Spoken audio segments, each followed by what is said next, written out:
African shirt today. Oh well, sound. You hear me, Kev? I'm not hearing. I'm not hearing. No sound. No sound. Whoa. Sound. Are we live? Yeah, we live right now, ladies and gentlemen. We live. Okay. How can we be live at We this time? Is but anyway, we it's are. all We are live. okay. Anyway, it's all good. And let's welcome to the closing argument. How are you, Dr. Peabody? Kev, I am doing phenomenal. I'm doing well. Thank God for another day, and thank God for today's edition of the closing argument. I'm wearing a beautiful basan that was given to me in Accra, Ghana, by a friend, and so today I'm really, I feel good wearing it, man. But I'm excited that the Vice President of the Republic of Liberia, Chief Doctor Joa Howard Tiller, will be here. I'm excited. Yes, that Peabody. Yes, today we're going to be having the vice president, and she's the current vice president because there, I think, approximately a week and a half left, right? Yes, So yes, she's still the current vice president, but the title will still be there, former vice president, yes, former first lady of yes, Liberia.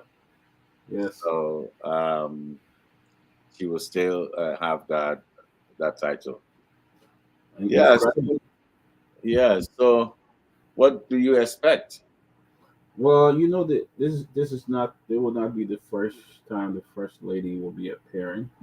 I've had the opportunity of interviewing the first lady on our former network, and then the closing acumen. But I can tell you, it's a woman who knows what she wants, who's very careful with her words, who is very blunt about it. She doesn't bite her tongue when she talks. Very uh, eloquent. And I'm looking forward to hear from her. But one thing fascinating about this first lady is that she is a woman of faith. It's a woman who loved the Lord. She's a strong Christian and very kind-hearted. So we're looking forward. I mean, this is a woman with a diverse experience. She uh, uh, she's graduated from. I was reading her profile some time ago. I mean, very astute stateswoman. She was a former senator, former first lady, uh, uh, uh, and she's a mother, former wife of President Charles Gange Tiller. Uh, the woman hold a degree in banking and she had two bachelor degree banking and economics. She's also has an MBA. She's a lawyer, and you name it, man. She's a public servant. She graduated from Louis Arthur Grant School of Law. And she's an astute public servant. Yeah, and it happened that you at one time visited her church, something like that, right? I In think. fact, I was just in November. I was at a church and I had the opportunity to just bring a word of comfort. The power. I still remember talking about the power of forgiveness, and I had the opportunity to share at her church. But one thing I like about her, Kev, if you go to her church, she sit in a servant role. She's always serving. She's the person who will be right there, and you will not even, apart from her arriving, you're not even going to know she's there. She's just going to sit there in her back and be a real servant. She's not the type who will be flamboyant, sitting all over. She's a real servant, and I had the opportunity to go to her church on November 19. That's when I was at her church and shared. But very, very, very a strong woman who loved the Lord. Yeah, I just want to let our folks out there, please share the show. Please, they share the show so people can tune in and watch and listen. I know uh, Radio Land people are out there listening, and we on True FM, Hard FM, other radio station are relaying the show today. So um, I think we'll have a great show. So, Mr. Yawolo George, how are you? Birthday to you. Happy birthday to you. Happy birthday to you, Kefiku. Happy birthday to you. Thank you, thank you, thank you. How you? That How, way you handle. Nando. Let me say hi and welcome to my good friend Winifred Smith. Thank you for the call this morning. Thank you, for all the good words. I just want to say thank you. Thank you, everybody out there who sent me. You know, yeah. Tommy George, welcome. what's up, buddy? Man, how you been spending the birthday today? Lot of calls, I know, right? lot of calls, uh, and I lot of good messages on Facebook. Oh, for lot What? of good, okay. Yeah, lot of good messages on Facebook. So uh, some people that I thought you know don't like me send me good wishes. So it was good. It was good uh, today. But let me ask you this: where the vice president going to be on the closing argument today? She going to be here talking about end of the year term and talking about the election, uh, the fire uh, in Bon County. What say you, my brother? Oh, the training issues that are happening. Mhm. Oh, Yeah. Oh, before you say that, let me also say, Maka called me the high table. Let me tell you, Tommy, the high table is the best place to be on best the place, weekend. It best is the place. best place to be. You feel at home when you get there. Home food, that's the best place. So I'm just saying out there, anybody Yeah, who around just the way they're not dissing you.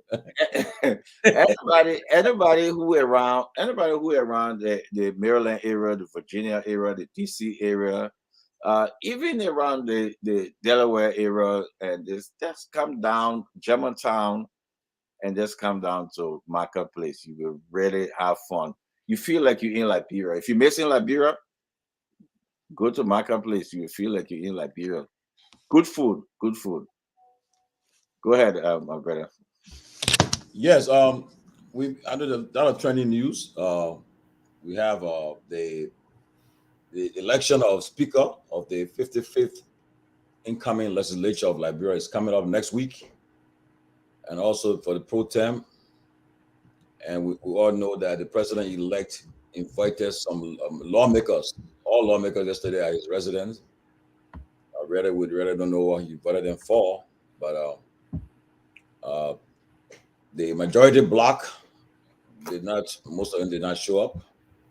And I thought many said he was trying to discuss a legislative agenda or trying to secure the speaker position, but again, I don't think it was successful. So we're looking forward to the election next week for the speaker and pro tem. And we also know that the nomination for for Supreme Court Associate Justice by the President uh, of Councilor Dean is still hanging. Perhaps it may be dead. We don't know, but I think it will go to the next legislature, next Senate, and also for the LRA General, the Commissioner General Samara Wolokoli is also pending. But perhaps this Senate may not take it up, so we look forward to seeing it. And then we are also looking forward to the President-elect's cabinet. To see who will be making the list for his first cabinet picks. We are going to aggressively scrutinize those picks. So if you have scans on your closet, you have and then kind of stuff on you, be prepared that the closing argument will open an argument on you and will close it on you. We will not leave no screw unturned. We're going to make sure that we aggressively and thoroughly scrutinize everyone. And so we are here. That's why we had a closing argument. Our name remains the same. We open an argument for 2029 on January 22nd, 12:01 p.m.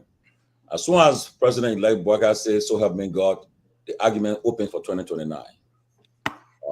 We'll be there to make sure that we are all part of the history of our country. But besides that, it's good to be on this program to perhaps be the last group platform that will interview the outgoing vice president, 30th vice president of our country, as she leaves office in the next few days, especially on the birthday of Keff Hassan too. So it's a great time. So we look forward to it. Yeah. Yeah. Welcome, Chairman Ben Sanvee. Today, folks out there, I'm going to be moderating the show today. Tomalin going to be my co-moderator just in case something come up. I have to do something. So it's going to be 2 minutes each around, and if you have a follow up, you can do that. But we're going to have a show that the vice president is going to talk about the end of term review. Going to talk about the fire in Bon County election and so many other things she's going to be talking about.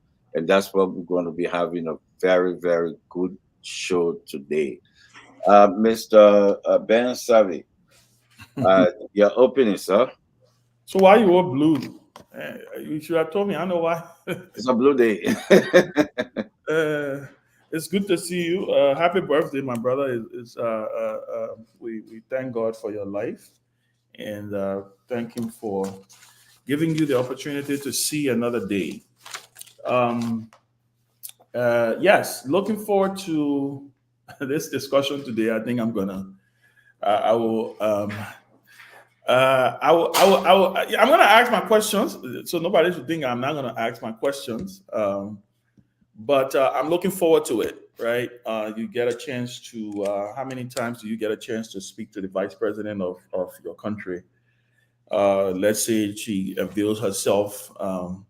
We are in a very important transition. She recently submitted her transitional notes, her turnover notes to the incoming vice president. We would like to get a chance of how does she feel, because clearly this is not what they thought they were going to be doing today. They thought they were going to be getting ready for inauguration, but they've lost and conceded gracefully, I may add, she and the president. So we just want to get a sense of where her mind is right now. What are her plans? What she's doing? She's a relatively young woman. So is the president. He's a relatively young man. We clearly need to know that are they done with politics? What are they looking at doing? What are their next steps? Those are the kind of conversations that I'm hoping that we will be able to have with Madam Vice President. And and just have a light and have a light time to have the conversations. Obviously, maybe some things. Talk about their successes. And then we take it from there. But I'm looking forward to to having the conversation with her. Yeah. Thank you, Ben. By the way, you one of the first person that called me this morning, and I can announce that the president of Liberia they called me this morning and wished me happy birthday, and and I'm happy to uh, to be one of the chosen few in the world that the president can call and wish happy birthday, and and to all the folks out there, especially my CDC people, uh, ministers and other people that called me this morning, and people out there on Facebook. So I want to say, thanks to everybody, you know. But Dr. Peabody, let me start with you. What do you expect today from the VP? Please share the show, guys. Please share the show. It's a big show. Well, let me say that uh, the VP is an astute stateswoman, as I said earlier. One who is very, very to the point. One who does not hold back. She's straight to the point. She share it as it is, and she lay out there very clear. Let me say that Liberia have been very fortunate to have this woman serve in the capacity uh, uh, first lady and then vice president. The vice president did earn the name. She was given the title of Swakoko, and that has a great impact. In fact, she was even named chief in Brown County, and that showed the lever of memorializing the namesake of Swakoko District, but member of the group that was awarded, very great title. So she's that's true. But one thing that stands out for this vice president is her relationship with God and how she's a servant. I mean, when she's in the house of worship, you don't see her as a vice president. You don't see a vice president. You see a woman who is only there to worship God and play her role and serve in at Benefit Church, and see her serving in the usher role and different capacity. And if someone didn't tell you that she was the vice president, you would not know. So we have been very fortunate to have her as the vice president of the Republic of Liberia. Something? Well, like Peabody said, Her Excellency Chief Jua Howard Taylor, who happens to be the 30th Vice President of Liberia and President of the Liberian Senate. She's someone who we all know very well. We have met her. She have invited her to our home before, and we know her very well. She's been involved with the Girls Foundation. That's the project that we went to for girls that abandoned girls, young women. She's been involved with that, and she's been serving the president to the best of her ability. And she comes from her father from Lofa, her mother from Bon. So Thank she's you. a very well known in Liberia. She's a highly educated woman, a lawyer too, also a lawyer. And like Ben said, she just turned 60 last year, and this woman has a lot of life ahead of her, and we believe she will be making a lot of contribution to her country and maybe to Africa and the world. And it's good she's coming tonight, so we can ask her future plans, uh, whether she will still be actively involved in politics after she leaves office in the next few days, and so she'll also be engaging her about her accomplishments as vice president on the last 6 years and so forth, and how she feels for them being only having opportunity to be serve the country for one term. Was any regrets you have or anything? We have a frank conversation with her tonight, and we hope that Liberian people will enjoy this conversation and everything will be fine tonight, and we'll have a cordial and respectful conversation with the vice president. So it's a privilege to be on a platform that would interview the vice president. Not many people have the opportunity to interview president and vice president, and so we are happy. And hopefully, I know the incoming vice president will also be watching this show tonight too, to see. We're gonna have an interesting time tonight. Okay, thank you. She currently in the back. We're going to be bringing her any moment now, probably in the next 2 minutes. And I hope she hearing me from the back because I can see her, but her window is closed. She the back. So Ben, what are you expecting tonight? You meet her, Ben. Like I said, just look, just a great conversation. Obviously, I think everybody knows my relationship with the VP. I have a huge degree of respect and admiration for this woman. I mean, her life story itself, it's one that is, look, whether people like her or hate her, she is a fighter. I've always said, those who underestimate Joa Taylor, you do it at your own peril. If you think she is going to fade away, you must be having something else. The fact that she ended up rising to the second most powerful position in the country, it speaks testament to her tenacity and what she and the fighting spirit that she has, right? So for me, I think I'm looking forward to having a very fascinating conversation. Like I said, and the other thing is, let people get to see a lighter side of her, right? She's outgoing vice president. I'm hoping that we can ask her some.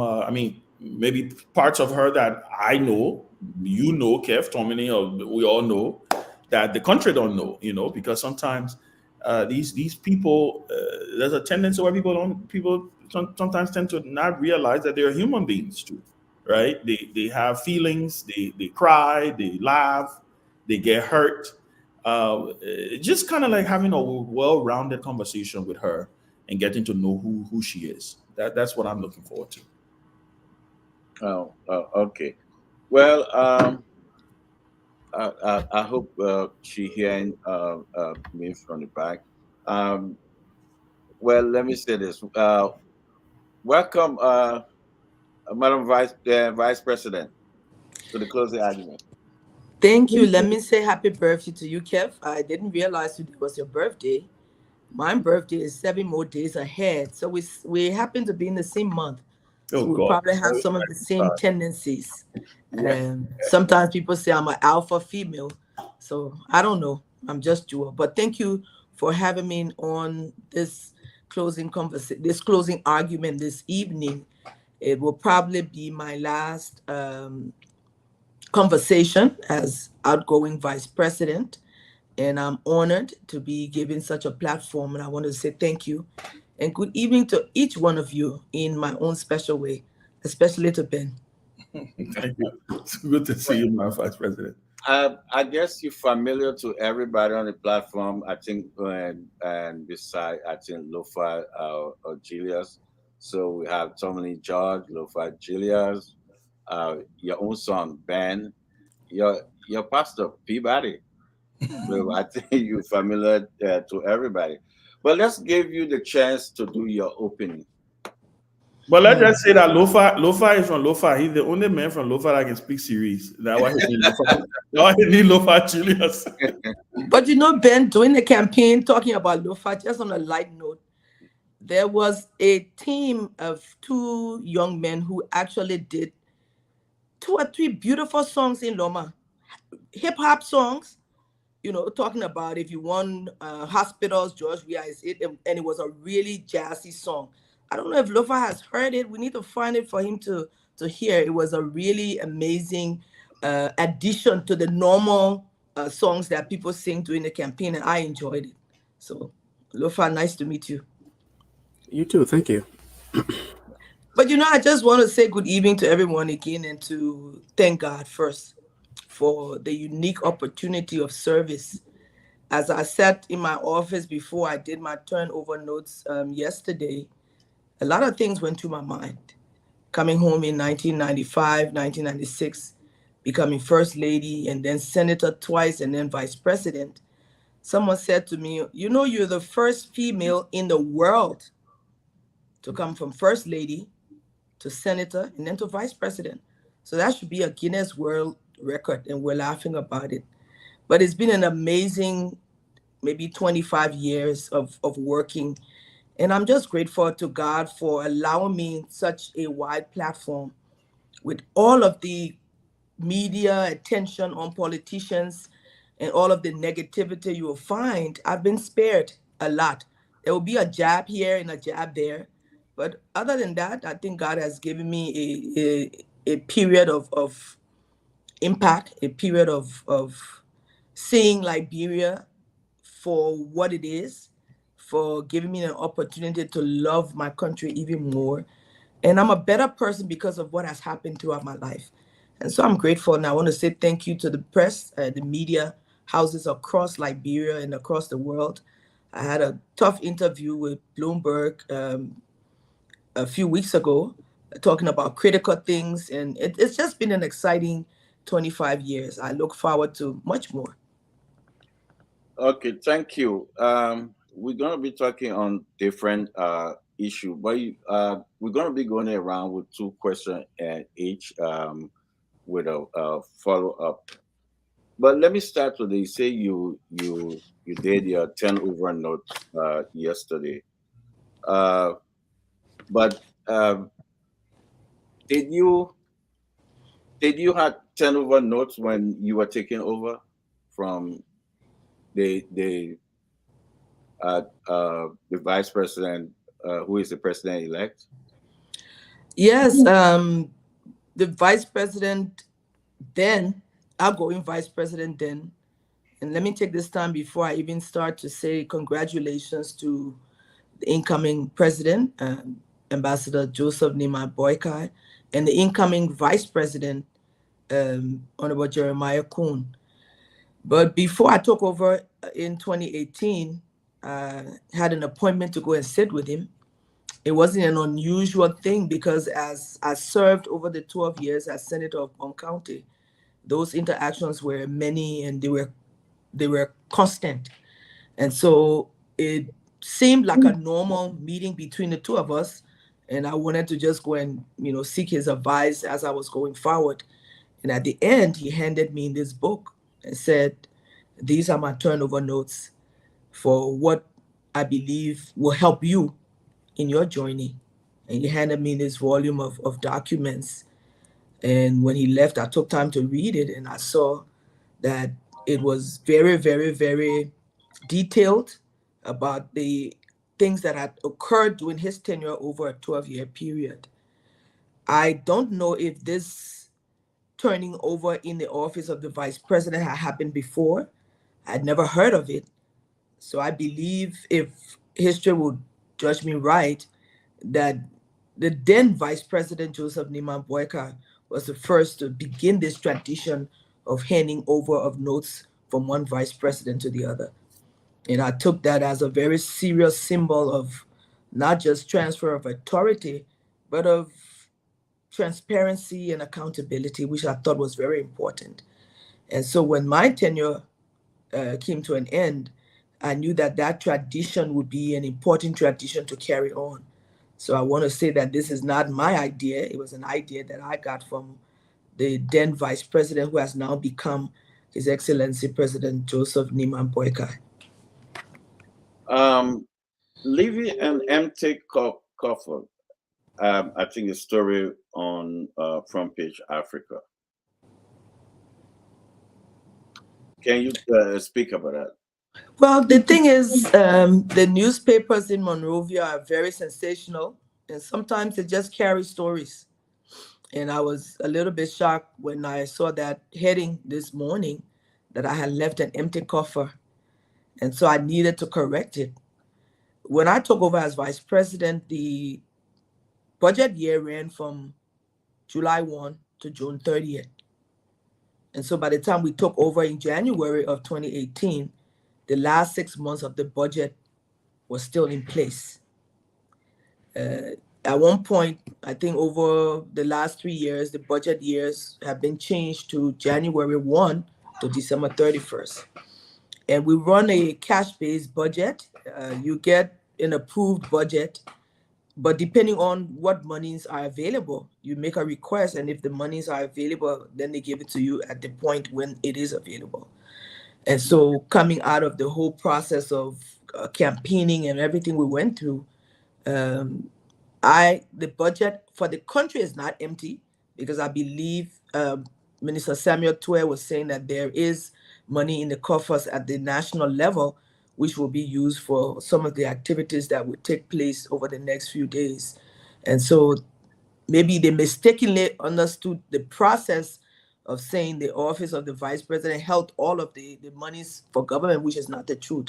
I got monies based on my request and when it was available. And so I'm not leaving any empty coffers. The new government has an opportunity now to look at the budget. We didn't pass the budget. The president tried to get the legislature back so that they would look at the budget for 2024. That wasn't done. So the incoming government in the next week will have a chance to, look at that budget and fine tune it for what they want, for their plans and their programs. So unlike us, we were stuck with the balanced 6 months budget of the Ellen Sirleaf government. They're coming in fresh. They have a whole new opportunity to fine tune it to what their needs are.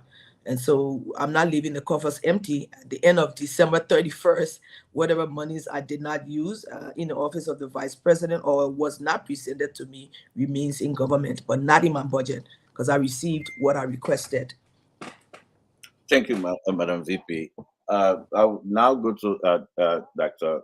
Henry Peabody for his 2 questions. Vice President, it's so good to see you this evening. And once again, welcome to the Closing Acumen. You look just strong and healthy in mind and body. So good to see you. Thank you. The mind is not always what the face looks like, but it's the grace of God, and I'm grateful. Amen. Amen. Oh, you haven't seen me cry. You should ask Ben.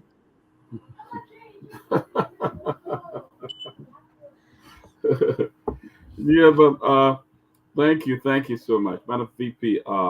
Thank you for graciously accepting our invitation to come on. You have served our country well. You have served as a first lady. You have served as senator. You have served as a humanitarian. You have served as first president. Just what have been some of your greatest achievements in this time? In the last 6 years, I would like to think that one of the greatest impacts I've made is that I've transformed the office of the vice president from a mediocre, silent office to an office of an activist. And I think that would be a hard act to follow. But because I'm an activist and an advocate by nature, I brought that into the office of the vice president. And I know many times Ben would send me text messages, why you have to say that? Why are you doing that? But I mean, this is who I am. I hope all of those activities brought a little bit more of an open space in our governance structure and not something that is negative. I think the office of the vice president can be a very, very, very great help to the process of governing our nation. But for many years, 170 years, the office of the vice president was just silent. Very rarely would you hear anything from them. But I think the last 6 years were very, very, very active. I sent out press releases. I had press conferences. I spoke about anything that was happening at the time that I needed to add my voice to. So I think I've changed the dynamics of what the office of the vice president should be. But what has caught my attention over the past 6 years, and when I think about my tenure from being first lady to today, my greatest achievement is the impact I've made on the lives of young people across the country. Without knowing their names, without knowing who their parents were, without caring what counties they came from, without caring where they lived. Of course, if I found a group from a very depraved situation, I would go out of my way to even make life a little bit better for them.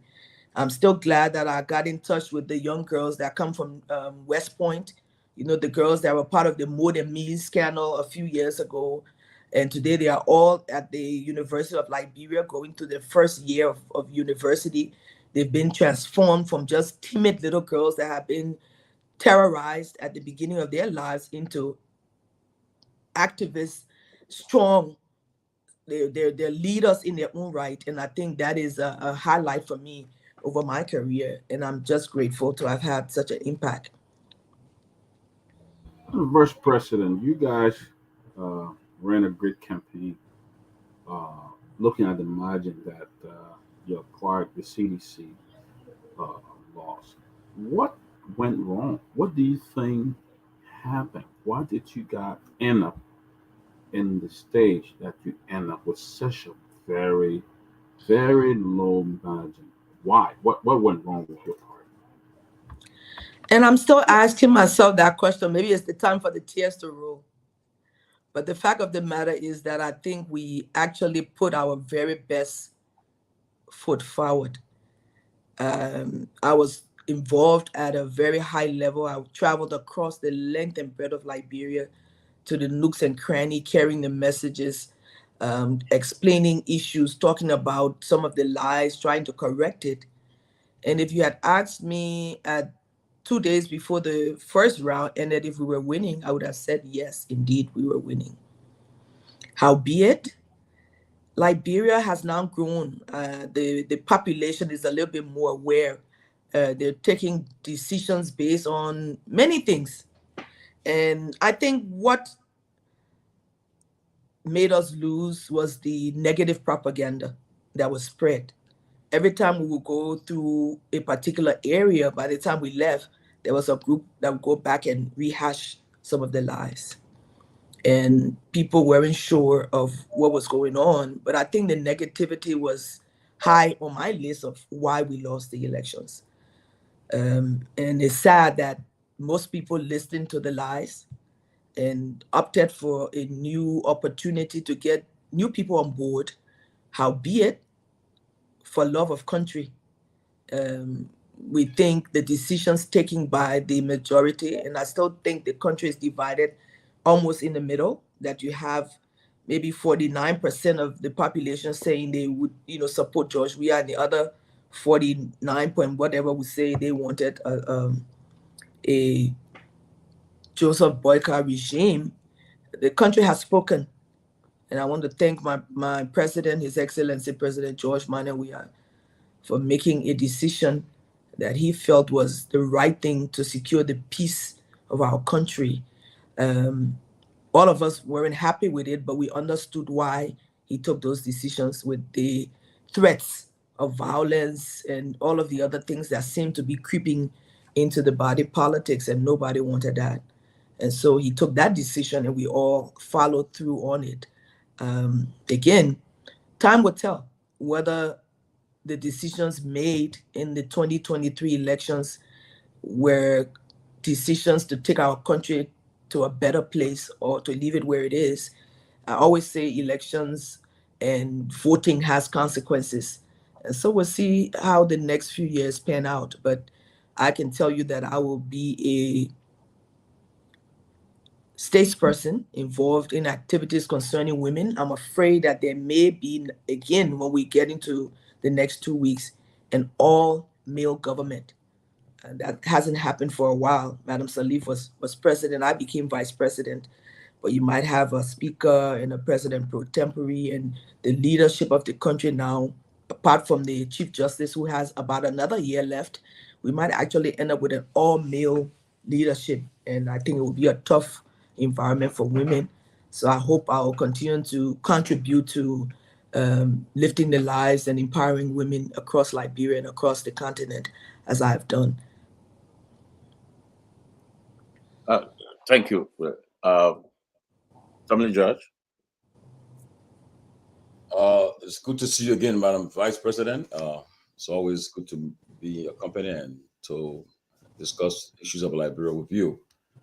I'll just go straight to the question. You are relatively young. I know, very young still, very young. I was just telling you before you came on the show, I said you still got more years to offer the country. And you have a very rich past. Former First Lady, former vice president, and from a tenor bearer of a major political party, all of that.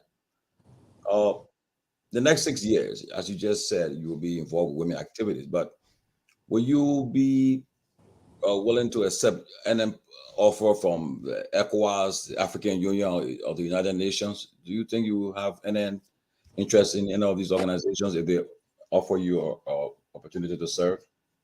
I think it will give me a wider reach, because then my work is not just local in Liberia, it becomes a regional or a continental work. And I'll be looking forward to it. I've planned to put my resume out there and see what kind of opportunities can become available that will help me do more. I'm looking forward to that kind of a move. Great. Okay, my next question. I'm sure. I know you said that you give your 10-over notes and so forth, but the incoming vice president, I'm sure he's watching this show right now. What would be your advice to him? Or advice, if you have opportunity to give him advice as he come to that position, what would be an advice as a vice president that's leaving and so forth? You know, Tomalin, I actually gave him the advice that my pastor gave him when we won the elections, and he was laughing. And I said to him, when we won the elections, Bishop Joseph Gardner Johnson came to visit me, and he says, "Me, I know you, and you like to move and push things. You must remember you are second in command, and you are not first. You have to allow the president to lead." And I told him that is the only advice that I could give him, that office, regardless of what you come into it with, there has to always be a space that allows the president to lead. And that was my advice to him. Thank you. Okay. Thank you, Tomalin. Chairman Ben?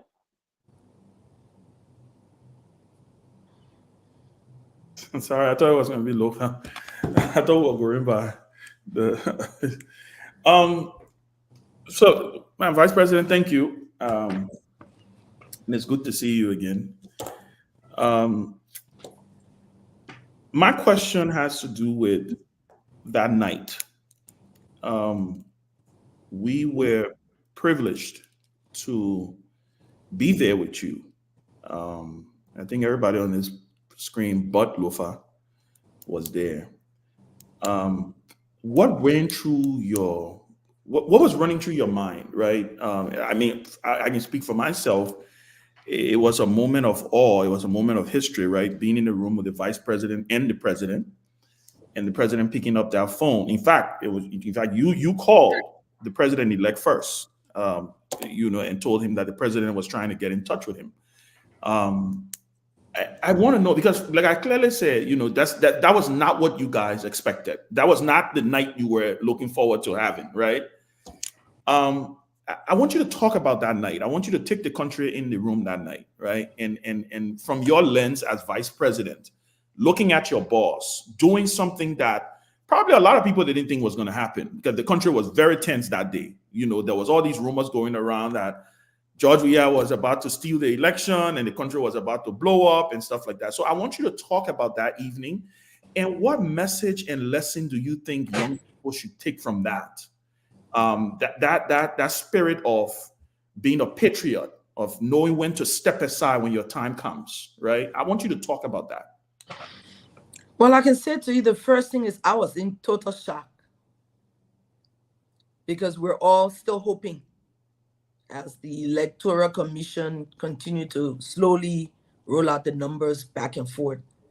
We're still hoping that somehow, as close as the numbers were, we would have managed to pass the 50+1 and come out victorious. And so when the president called and he spoke to me privately about his decision, and I said, "Chief, don't you think we should wait until the Election Commission is finished with his work?" And he said that the only thing about you, I'm quite here to ask you to tell me what to do. I've already made up my mind. There is too much at stake. And so at that point, I stepped back, because I'm sure he had more information at his fingertips than I did. And then he said that everyone else was waiting and we should go and join the group. And as I sat and listened to him making his statement as to why he had chosen to go this way, I was still in total shock. And I remember I got a chance to say thank you. And the words in my head were completely opposite of what I was saying. I knew I had to say the right thing. Because at that moment, like you say, it's history making.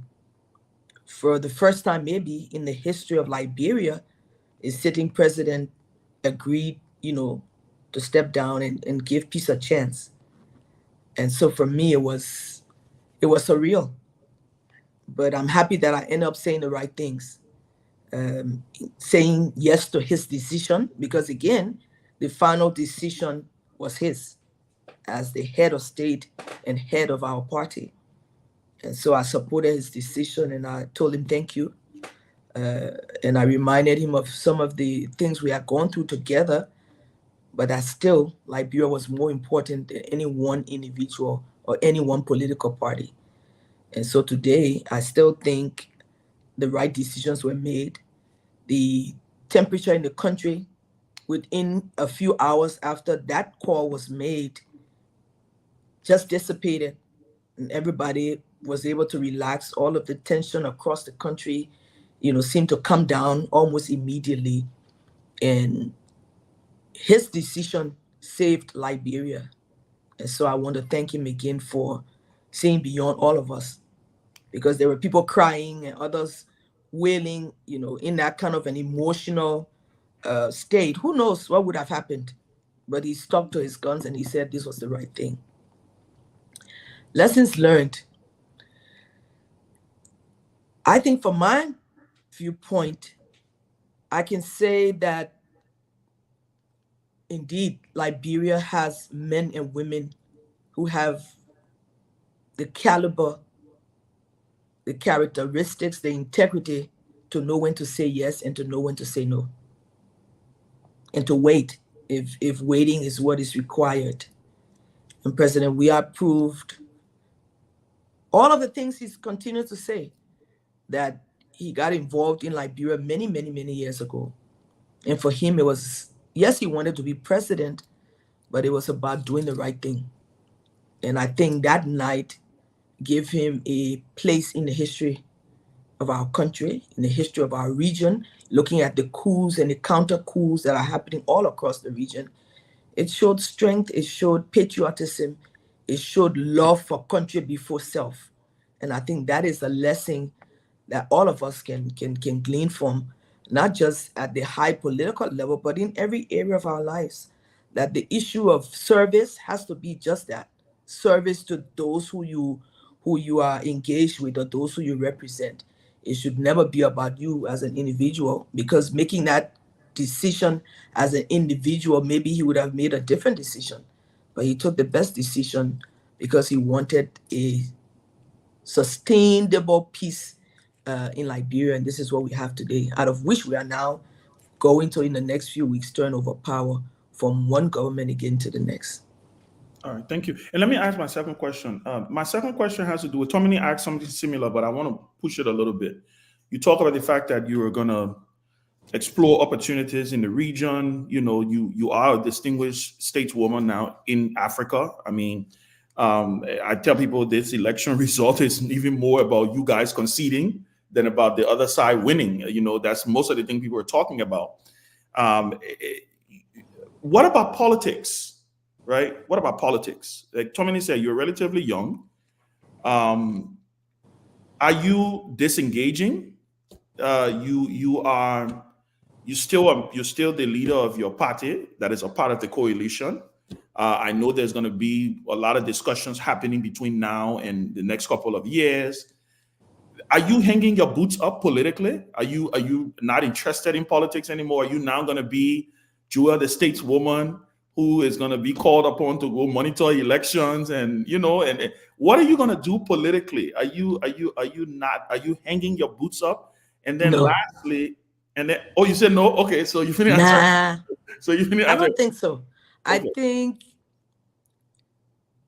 someone asked me a question, why do you want to be president one day? And I said, do you think I've gone through all of this only to get to midpoint and say I'm turning around? And that is a flaw in my character. If I'm on a trajectory, as you know, it takes a bulldozer to turn me around. And I believe I can still impact my country in many ways. And I look forward to the new opportunities. Who knows? Again, we have to always know that God is the arbiter of our lives, and He makes the final decisions, because we all thought we're winning. God said, hey, no, you guys stop at this point. But I hope new opportunities will come around. Because we lost the elections, I now become the political leader of the National Patriotic Party, because the standard bearership is always given about a year before the presidential elections, with the hope that that standard bearer can stand up for elections either as president or vice president. So as the political leader of the National Patriotic Party in the first instance, there's a lot of work we need to do. We need to have new elections. A lot of the people at the different stages of the party have lost their tenure by the years we've not had our elections. We'll go through all of that. I don't know whether the MPP as a political party remains in the coalition, because the agreement that we had was that we'll go towards presidential elections, hoping that we would have won. So I think every political party will now go back in-house and determine how we go forward. The decision is not one party, because it's a collaboration of many parties. So every party now has to decide, hey, we're staying in this process. We'll reformat it. There were new laws put into place when we did the last agreements before the 2023 elections, where the leadership of the chairmanship of the party will rotate. So there are a lot of new things in the agreement that each party has to look at and agree as to what they want to do going forward. But I think I'm a political animal by nature, and I'm going to still remain engaged. And let's see, you never know. Thank you. Keff, you're muted. Okay. Lofa Julius. Oh, thank you, Madam Vice President. Great to share a platform with you. I think this is, in my mind, and everyone else on here, is historical for me personally to sit and engage the current Vice President of my country. I'm honored to serve in this capacity. Um, Quickly, I know the whole Lofa thing. I'm between auntie and uncle now, but we'll put that aside for now. Eventually, we'll get to the Lofa County part of it. My question to you, which of course Ben alluded to on the surface, but I'm going to be specific. You you made a statement regarding your desire in the near future to pursue the presidency. And in that light, I will want to say you serve as the first lady. Thank you. You also serve as a senator. Oh, thank you. And you also serve the second highest office in the country, as a vice president. What are some missteps that you may have experienced from your previous boss or in the process that you think as a president, if or when elected, you would do differently? And my father always used to say, if you've never walked a mile in someone's shoes, you can never criticize, because you really don't know until you actually walk in those shoes. And so I don't want to criticize the decisions, because I may have had just a glimpse into some of the deep issues that were attending under the presidency. What maybe the question would be, what would I have wanted to see? Closer collaboration, because I think there is much more you get out of everyone working together in sync than in the silos that we found ourselves. And early on, silos came into place that brought a lot of the inner wrangling that attended our government. And those inner wrangling went on into the electoral process. And at that point, it was a little tough to, stop. Some people were able to overcome it and say, hey, let's move forward. Others held on to it. And I think if we look at the fact that we may have lost these elections, if you were to ask me, what do I think the primary cause?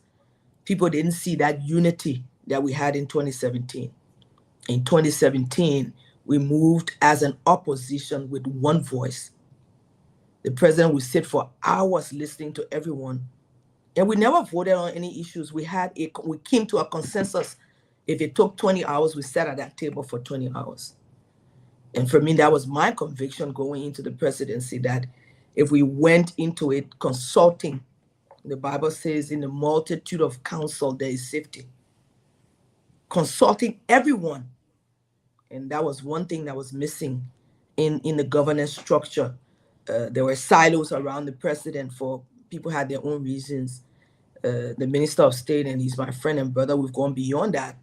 But as we speak about it, as lessons learned, it became a whole different story. People were ostracized by the decisions that he took. And at one point, you could say he became the prime minister for the country and decided who would be in and who would be out. But when we came together in 2017, everyone formed a part of that team. And mind you, there were only two political parties in 2017 until the second round. During the first round, it was MPP and CDC. And we worked, keeping in touch, listening to the voices of others, listening to the advices of others. But by the time we got into the presidency, some voices were more important than others. And like I said, I wasn't at the highest seat. But I think if we had consulted more, if we had kept united more, we probably wouldn't be where we are today. Great. You spoke of unity, I guess, on the side of your team, the CDC. Did you, in 2017, expect to come and serve as a unifier? If so, I want to paraphrase a statement that you made upon your ascendancy to the vice presidency. You visited our county, Bond County, and said the people should be a part of your team, and if they don't, then they will have no room. Can you speak to that? What was your mindset when you made that statement? Is that a statement of unity, or that may have appeared to be a little bit divisive? Just speak to that for me, please. And some people saw it as being divisive. But I was speaking to partisans who had stuck with the two political parties since 2003, at least on our side. We had gotten out of power in 2003. We had been out of power for a long time. The CDC had tried over a 12-year period and also not gotten a chance to serve. Now you have a whole block of partisans from the Congress, no job opportunities, not involved in the governance structure on the side. You also have a structure of the MPP who had been in power before. We had gotten removed and we were outside of the process, except for the few who had gone to the legislature and won their seats. So you have these huge blocks of people. And some of the young men that joined us in 2005, when I attempted to run for Senate in the first instance, had come. They were young people. They were now in their late 20s, early 30s. And we had all gone through this long, difficult process together. And so we win these elections. And I was speaking to them. And I said to them, this is our time. Looking at the hurt, looking at the lack, looking at the disadvantages that they had faced. Because I was senator, so I was in government. But I was one out of a million. There were many, many, many others who had not gotten that opportunity. And it was in that moment that I said, this is our time, and that we need to make sure that you guys get a job, you guys benefit from government. This is your time. It was not a statement intended to talk about corruption or mismanaging government. It was a signal that, hey, you stuck with us, you were patient, now this is your time. Because the issue was jobs. There were some people who felt the entire county structure that had been in place when Madam Salif took over in 2006 to 2017 should remain. And I said, no. If we have been on the outside for this long period of time, We now have to put our people in places where they too can work and feed their families. So it was in that moment that I spoke that statement. Some may think it was divisive, but again, you have to look at the environment I was in and who I was speaking to. It was not a general statement across the country. I was speaking to those young people who had finally, after a difficult period, won these elections under difficult circumstances in 2017. No one believed we would have won. So I wanted to reassure them that we're going into government, but whatever they deserve will come to them. Okay.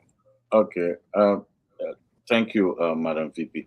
Let me ask you this question before we go round again, because I think this is becoming interesting. But let me ask you this question in terms of the election. You supported maybe if I'm wrong, but you supported Mema Bridge and Johnny against the establishment choosing candidate.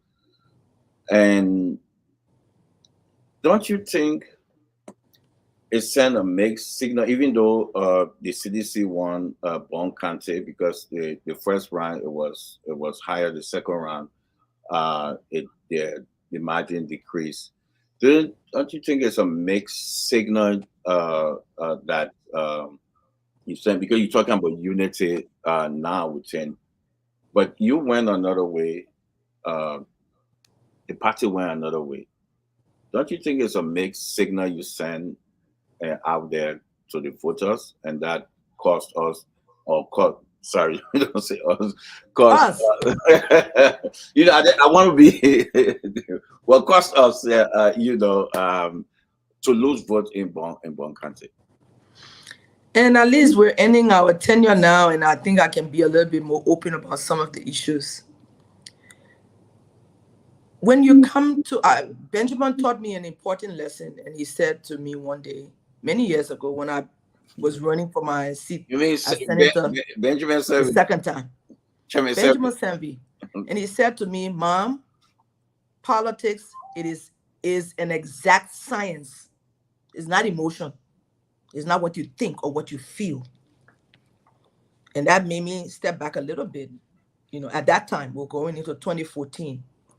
He says, depending on the dynamics on the field, if you do your assessment, you can actually gauge where you will be and what you need to do if you want to win. And that was a lesson that I learned in 2014. And so coming in 2017, when we went through the process, again, we came in as the underdog. No one expected us to win.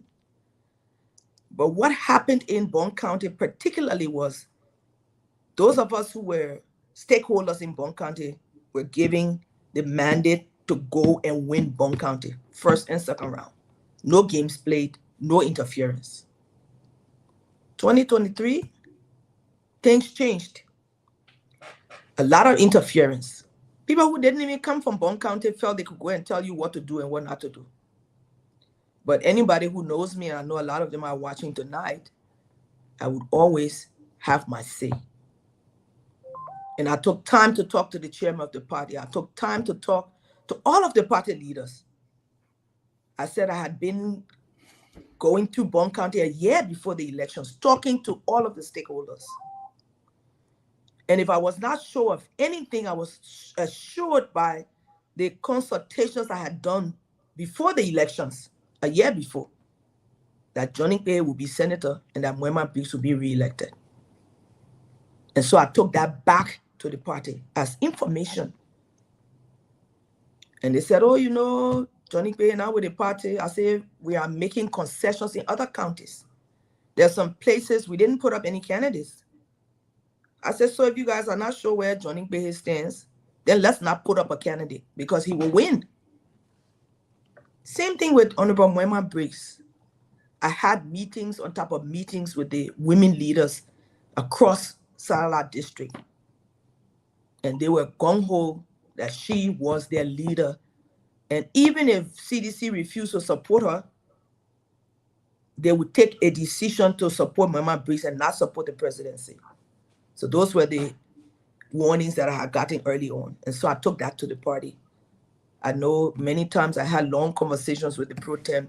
The speaker had come to my office several times. I spoke to the chairman of the party. I spoke to everyone. Howbeit, even when we were about to do the nominations for across the country, including Bong, no one asked my opinion. I just heard people were going to Bong County to do nominations for those who would run. Of course, I ran to the president. I ran to Molo. I spoke to everyone. Oh, and they started to play games. Not the president, because he wasn't involved in the nomination process. But I felt he should know what was going on. And all he said to me was, you will go and work with the children and staff. Come up to me. There's too much going on. I'm trying to, make sure other things are done.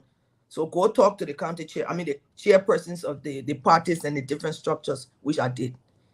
And nobody paid me any attention. The nominations in Bong County were done behind my back. I had no idea. Yet I had been asked to lead the county. By the time the decisions were taken at different levels, and what I knew was going to happen against what we had done, again, in my usual way, I told them, this is what's going to happen. When my Briggs will win a seat, Johnny Bay will be senator. And so it became another bone of contention, pulling back and forth. When I became senator in 2005, I made one promise to the people of Bong County that I've tried to keep because I'm human. I said to them, I will always listen to what they had to say, and I will always follow their advice. And that if they ever called at any point of my career, if I was called to say, stop what you are doing and come to Bong County, I've always done that. And so it was based on that kind of a relationship that I felt very strongly about the issues.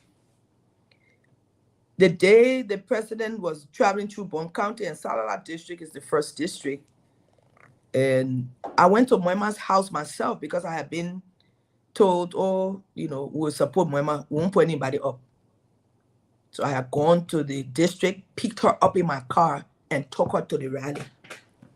So you can only understand the feelings I had when the statements were made that we'll be supporting another person, and then Moema was sitting on that stage. She felt betrayed, as if I had set her up. By the time the rally was over and the president went to the next stop, I had to go back with Moema to Salala. Everyone was in an uproar. All of the women. You betrayed us. And it was a whole wahala. In the end, I told him I was sorry that what had happened, but not with my knowledge and acquiescence. But it was politics. There are some people in the political party structure that had higher voices than I did, and I guess those were the people whose voices the president heard, because I know I had raised it with him also about the issue of Moema Briggs. Howbeit, this is why I felt we lost in some of the instances. We could have gotten more in Bong County. You can imagine if we had, even if we said, okay, we're not going to support Johnny Behe and just leave Bong County senatorial seat like that, that young man won with almost 80,000 votes. At the first ballot, Bong County was done. Before you add the votes from Honorable Moema Briggs, we would have won the presidency on the first ballot. So I felt we shortchanged ourselves by taking a decision that was not in the interest of the party. And being the person I am, I knew that they would have won, especially when it comes to Honorable Briggs. We have worked together for many years. She's an ally and a sister. So there was no way I could go, and I'm always talking about women. Everywhere I go, women empowerment, women political this, women this. Do you know what that would have done to me as an activist and an advocate, to go on a stage where there was one woman in the political process and go against her because the party said they wanted to support someone else? I couldn't do that. My entire career, everything I have said, everything I've done, everything I've spoken about, we have been in tatters in a second. So at that point, I had to think personal, and I said, there's no way I can withdraw from this process, because then everything else I have ever said over the 25 years of my life would have been a lie, and I was not prepared to put it up for someone that I knew would not have won. So that's the choice I took. Some people may say, and they will usually say, well, I'm not party discipline. They said that to me many times. But then, like I said, politics is an exact science. If you just take a little bit of time to look at what was happening, we would have made some other decisions. 2 years before, I had asked Chairman Molu to let's have an independent team go across the country and do an assessment. Because by the time you get into the electoral process, friends will come, brothers will come. Oh, we can win, we can win. It doesn't mean anything. But we didn't do that assessment. Or if it was done, I didn't see the reports of it. If we had done that independent assessment without any interference and gotten a clean bill from across the country, we would have known who would have won in certain areas. We would have known where to put our support. We would have known where to withdraw our support. And then it wouldn't have become like a personal thing only because I know someone. No, it would have been a political decision based on statistics. And I don't think we did that well. Thank you. So, sound like you didn't go the party structure. But let me ask no, in those 2 instances, I didn't. You did. Okay. Let me ask you this. My second question before the guys come in. I listened to, maybe I stand to be corrected. It sounds like you want to seek the highest and office. Are you, at this moment, leaving the CDC? Well, the thing is, I think the political parties have to make a decision. And I've been clamoring for a meeting. Molo, I've written him many notes. Let's meet. Let's talk. Let's find out where we are. Of all of the thousands of young people that followed us throughout the campaign, we've not yet spoken to those young people to say thank you. We didn't win, but thank you. Thank you for standing there as we traveled. I saw young people with fire on their feet, fire in their voices, prepared to go the lengths and breadth of our country to give President Weah a second term. The party has spoken in small instances here and there, but we haven't had a meeting. We haven't spoken as a union. So I don't know what's going to happen to that union without talking and discussing ways forward. I don't know what's going to happen. And right now, we are no longer in power, but we still have an agreement with some of the political parties. The MPP, the CDC, and the LPDP are the core political parties in the union. And we have not even had a meeting amongst ourselves to say, hey, this is where we are. Let's go forward. That hasn't happened yet. So as an individual, I don't know what to say. I'm hoping sooner than later that those meetings will begin so that we can begin to see which way we're going. This is a movement. This is not about an individual. It's a movement. And I think in order to take this movement to the next level, those discussions must take place, and they haven't yet. So as a quick follow-up, the MPP concerned a meeting. If no meeting, the NPP on our way out. That's not what I'm saying. Each party will have to make up its mind, but I think the agreement that we have binds us. But the agreement was tied into us winning the elections. We have not won. Where are we going?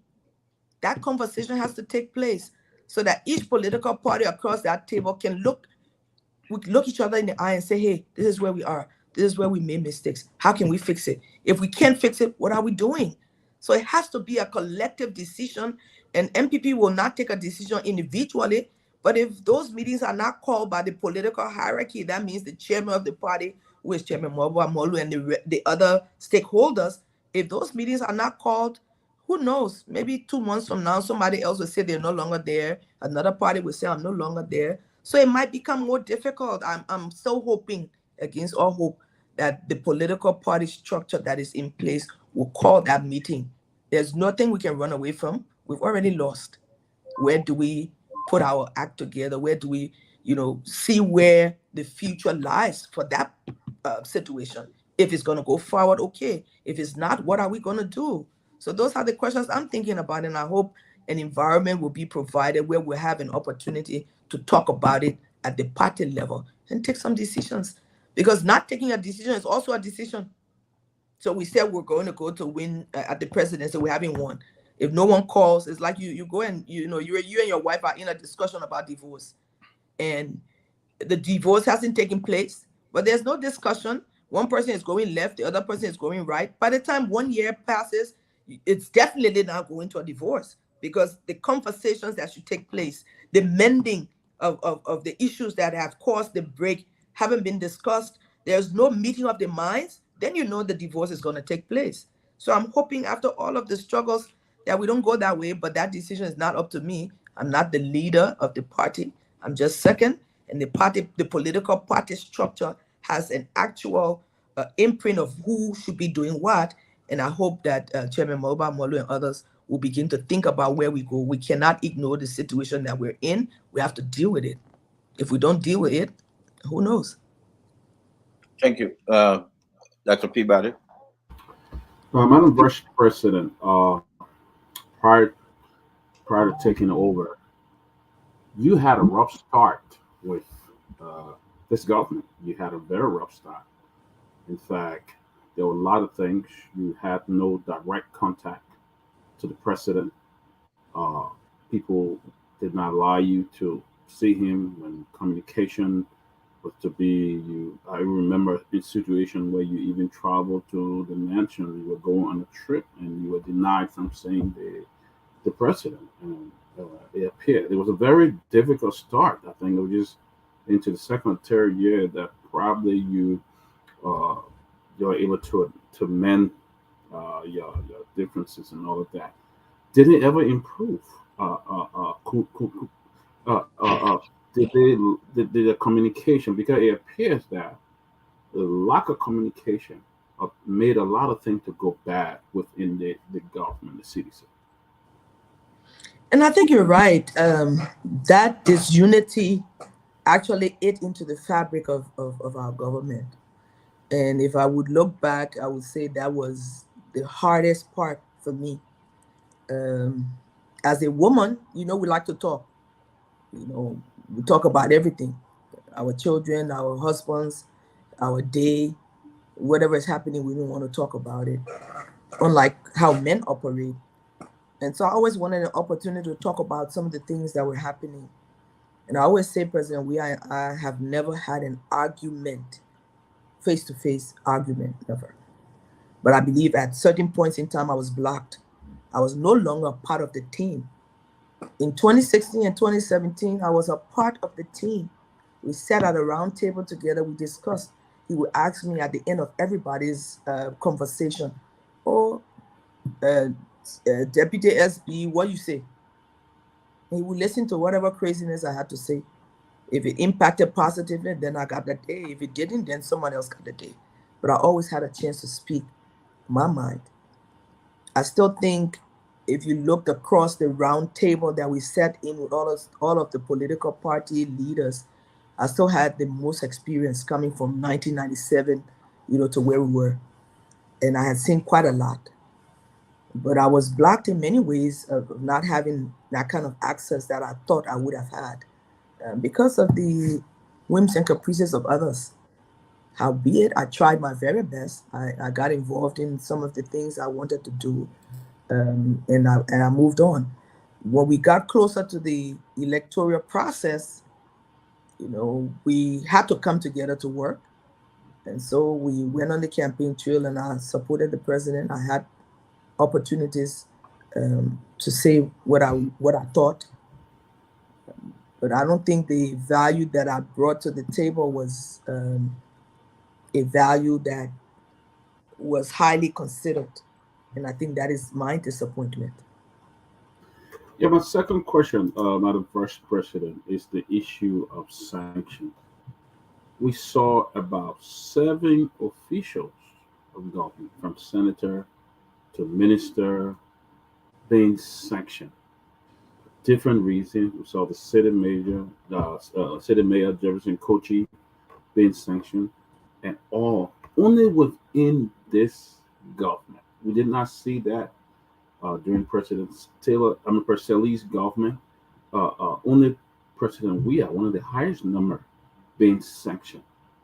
It said that they you guys did not get the message to DC. Others were going with messages and putting this government down and saying things.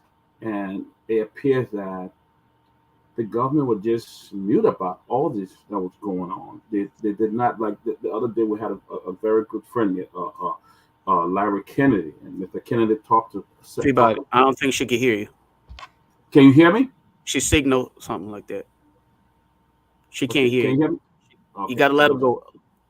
Wait, hold on. I think she in the back. And then we can bring her back in. Yes. Okay. Can you hear us now? No, she got to leave completely. Have her leave completely. Shut the app and come back on. Leave complete. Don't just keep her in the back. I think something going on with her mic, maybe. Have her leave completely. I hear there's a. Ben, can you go in the back and take care of it? I hear there's a power outage in Monrovia, so that could be. No, she's not. She's muted. But she still got to leave completely Yeah. because she got a call. She got a call while she was on the show. Oh, So she got to get up completely. And then come back. Yeah. Okay. That's that's. So here's what I'm gonna do. I'm gonna kick her out.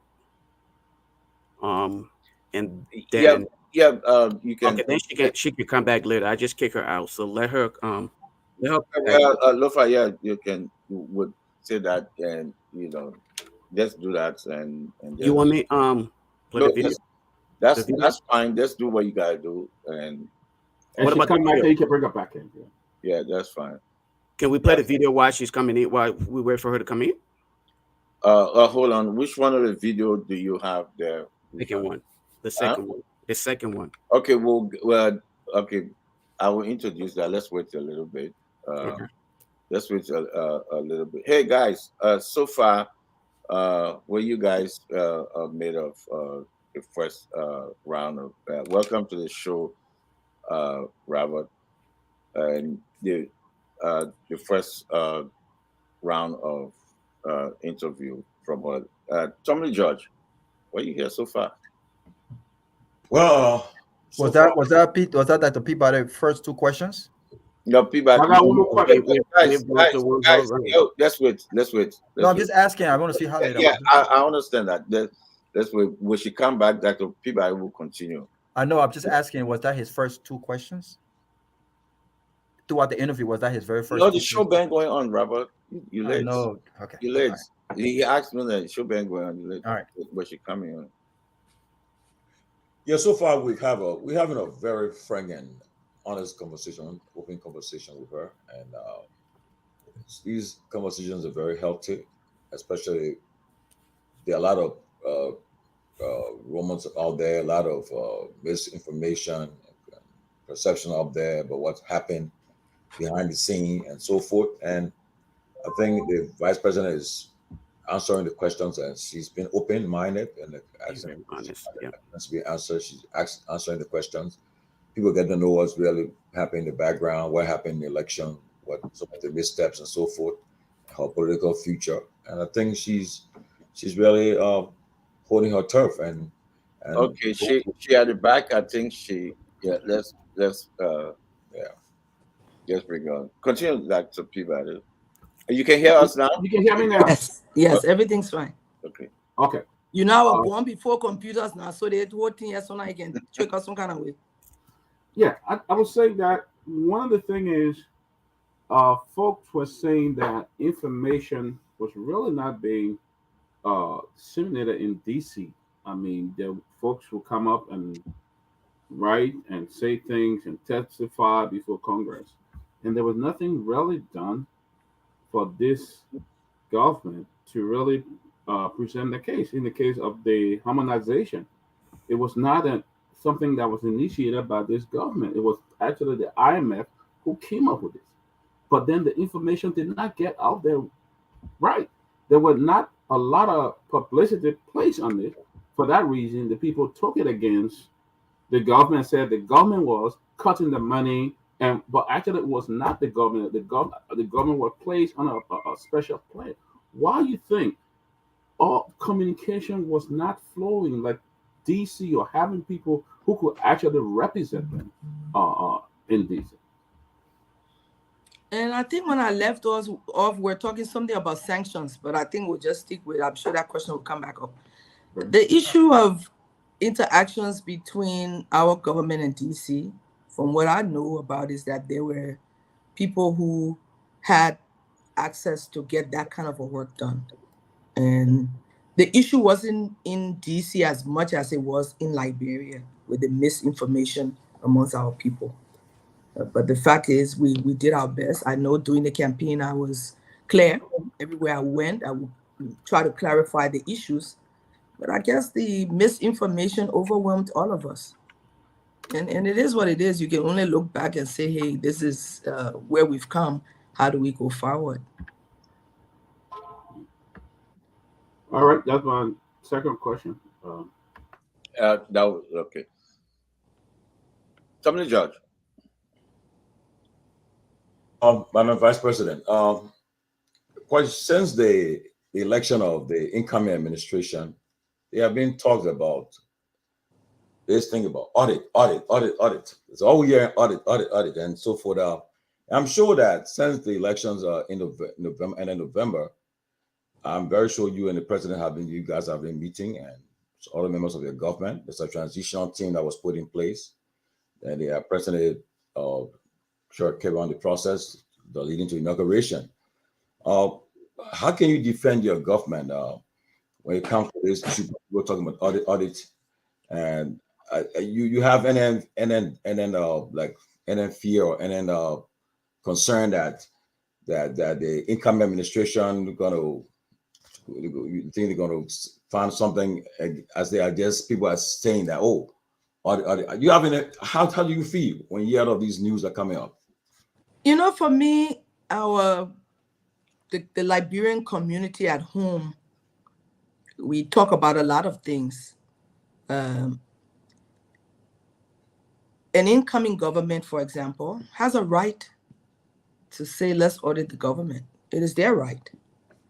What we should be doing is making sure all of the information that we need is in place. Like, for example, the front page Africa article that came up this morning, the office of the vice president leaves the coffers empty. I've tried during my career to always handle the situation that comes up. If you don't, it becomes an issue. By the time the second and third day goes by, people have fixed in their minds that it is the truth. An audit could be done if that is the wish of the incoming government.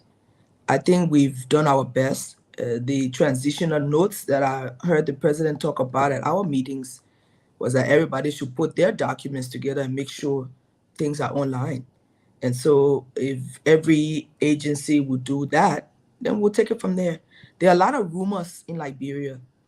I remember when the former ambassador to the U.S. ambassador to Liberia visited the Saudis. I was in the Saudis at the same time, campaigning.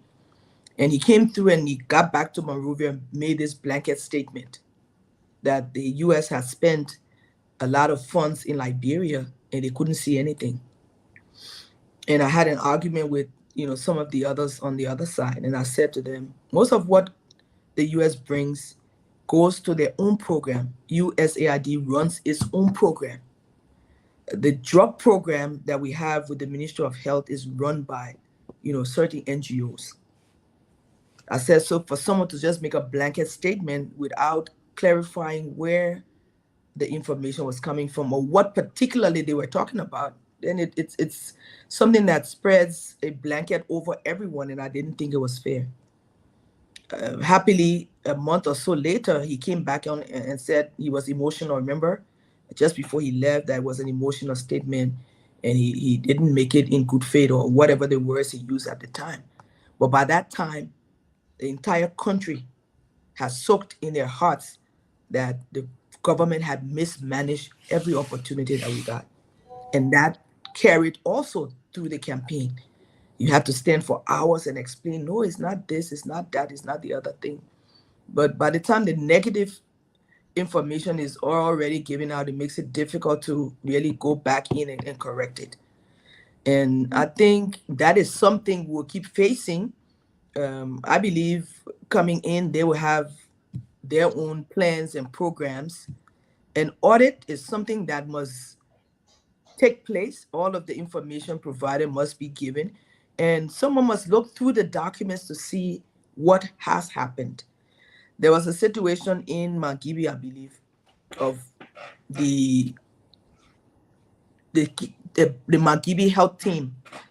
Some corruption issues came up, and an assessment was done, and the report was given. But when the information came out initially, they didn't talk about the Mangibi health team. Mind you, all of the health teams across the country are somehow autonomous. But who's the first name that they called? Or the Minister of Health. They feel you do have the money from Kakata. So everybody may believe, that this is where we are, but it might not be the truth.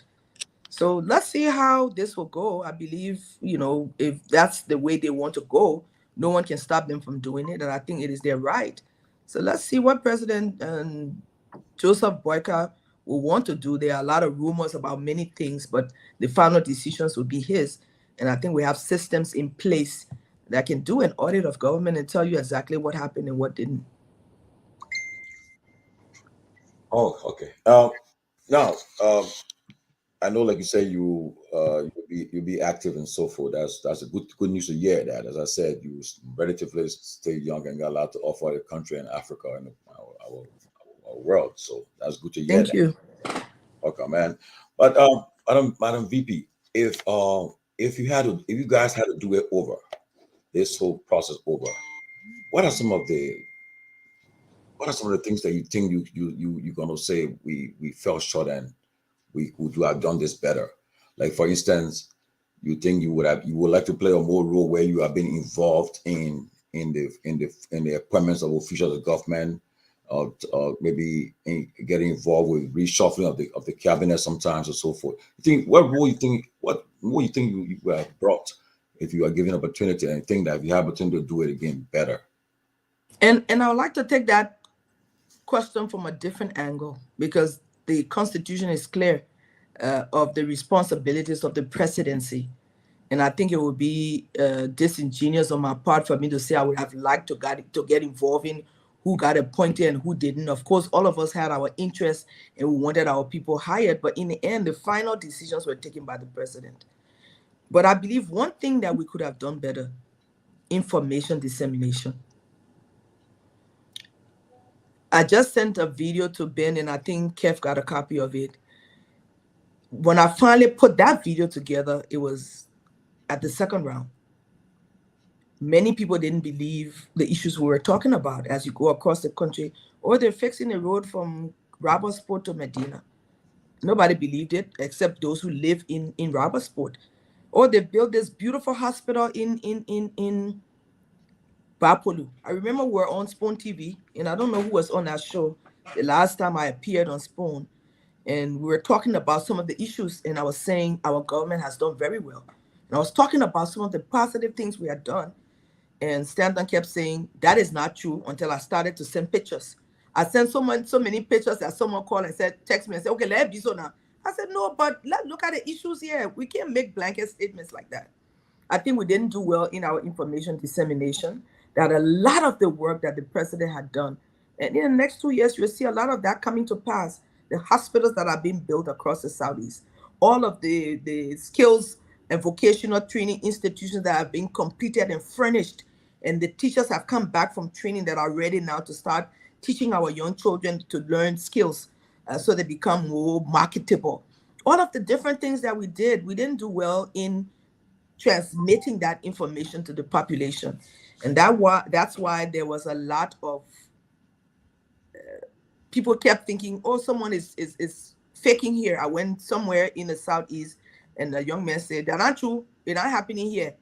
I have to take out the picture and say, here it is right here. Until people saw the sports parks being built, until people saw the hospital in Bapolu, until people saw the roads from Banga to Salaye, until people saw that you can now go from Ganta all the way almost to Lokwato. The road is now, you can go and come back in a few hours. It used to take days. So until people saw physically what we were talking about, if you didn't live in that area, you may not have believed it. That was another thing that undermined our elections. that by the time we got ready to talk about the real stories about all of the positive things that government had done, we're already in the throes of dealing with the fact that people didn't believe a lot of it. People blame President Weah for Kush. And I said to a young man, have you checked Kush in LA or Kush in New York? Check and see what's happening. This is a pandemic around the world.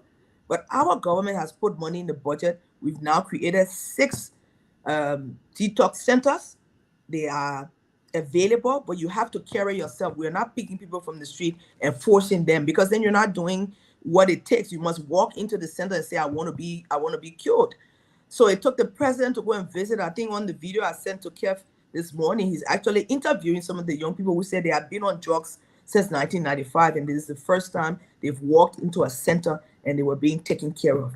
But I think we didn't do well to sell our story, and that was a negative. If you were to ask me what would we do better, is that we'll sell the positive stories of the many, many, many positive things that President Weah did over the 6-year period. Okay. Lofa, I don't know, before we go to the next person, can we just play at least 1 minute of that video that the vice president talking about? Yeah, can we just play one or 2 minutes of that video? No, not this one. Not this one. Not this one. We will to get up to the Not this one. Lofa, not this one. Then it's not there, like I told you. Okay. Okay.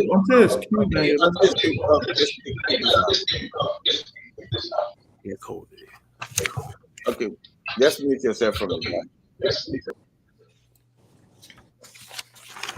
Okay. Okay, just mute yourself.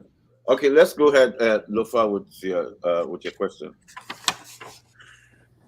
Well, again, Madam Vice President, you spoke of audit. I want to go back to the issue of audit. Prior to your ascendancy to the vice presidency, you served as a senator, and then you became the president of the Senate. My question: when was the last time the House was ever audited? When was the last time you had any audit done at the House? I don't think in the last 40 or 50 years the House has ever been audited. I don't think there's ever been an audit of the legislature. If it has been, then maybe in the 70s. I don't think there has ever been one. However, the GSC, the Auditing Commission of the government, is involved in constant audits. They have audit reports from far back as 2006 and 7 and 8 on the executive branch. So the executive branch has a lot of audits that have taken place, social development fund audits and different things. I don't think the legislature has been audited. I don't think the judiciary has been audited. But the executive in bits and pieces has been audited. Thank you. Considering that you said almost 40 years, the House is yet to be audited. And part of that 40 years would be part of your tenure when you were at the House as well, serving as a senator, and then you had the opportunity to serve as a vice president. Why didn't you push for audit for based on the issue of transparency or accountability? Why didn't you push the idea of audit and considering that one will consider the House to be the breaking point of Liberia governance? The House is the major problem for good governance. It is often said, and excuse me, not to be a little bit lengthy with my question here, it is often said that a lot of the brown envelopes are pushed through the House, but we don't see any audit dating back to 40 years. Do you have any regrets, and why didn't you push for that level of transparency and accountability? And there is a system of governance that we have in our country that provides 3 branches of government, right? The executive branch that is always on the hot seat because they're implementing an implementing arm of government. The legislature is the watchdog. We should be following up to make sure that the plans and programs that government has in place are actually implemented. Over the last few years when Madam Salif took over, there was an issue of county development funds that the legislature provided direct oversight over. And it takes an entire system to agree to audit. It's not something an individual would do. My work as a senator, I wasn't on the audit committee. However, nothing stops the GSC or the LACC from deciding that they will come and audit different branches of government. It is in their ambit. So I think if you go back to when Madam Salif was president, when Honorable Nyenwolo served as Auditor General, remember the harsh statements that came out. At one point, he even resigned. I remember he had said at one point that that government was 10 times more corrupt than any other government in the history of Liberia. I don't know what he saw. There were no reports that were released. It was just a statement. Maybe as he comes back into government, he will clarify that point. But again, it is the responsibility of the GSC and the LACC to make sure these audits are done by statute and by legislation. And so I think it is their responsibility. As a senator, one person can say, like sometimes Darius Taylor will get up and talk about some of the issues in the Senate. It's not going to make any difference until the people who are responsible make it their responsibility. The president himself could not have said, go and audit the legislature. It is not his work.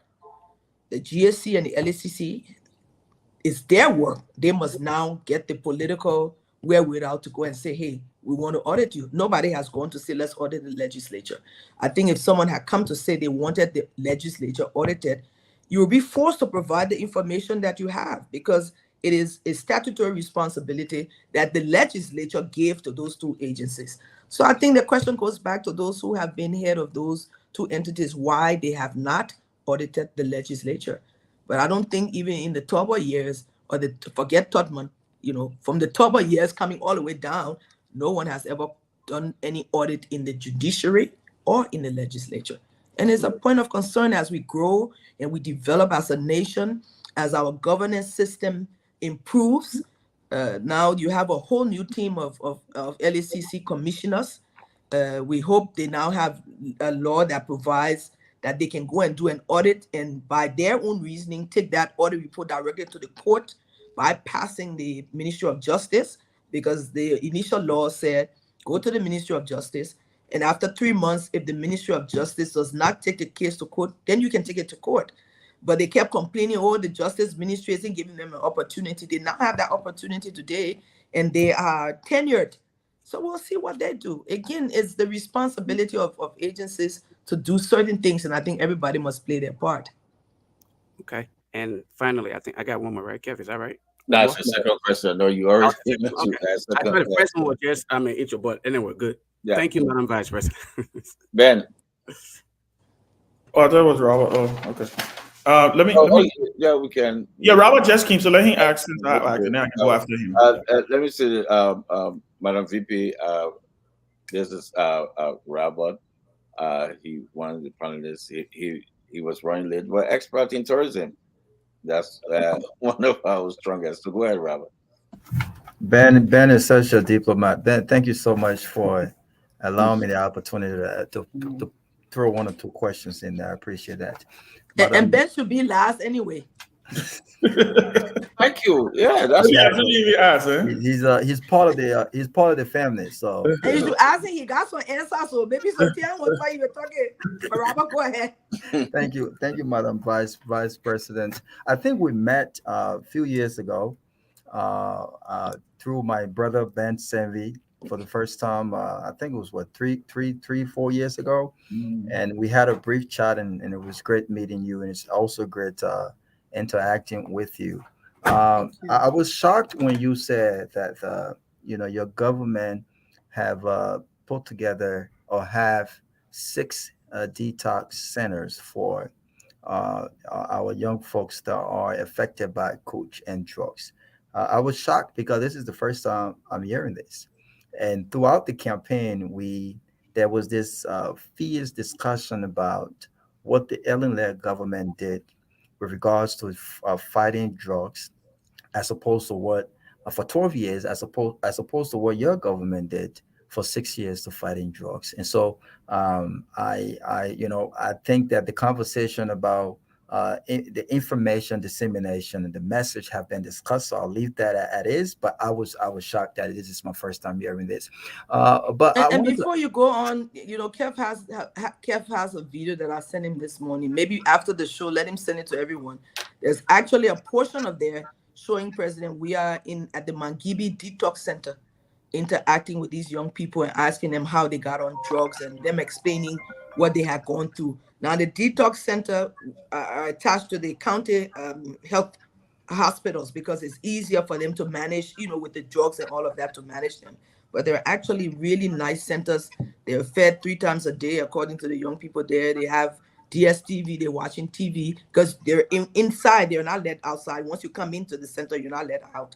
So I think it was an amazing thing, but we didn't get a chance to.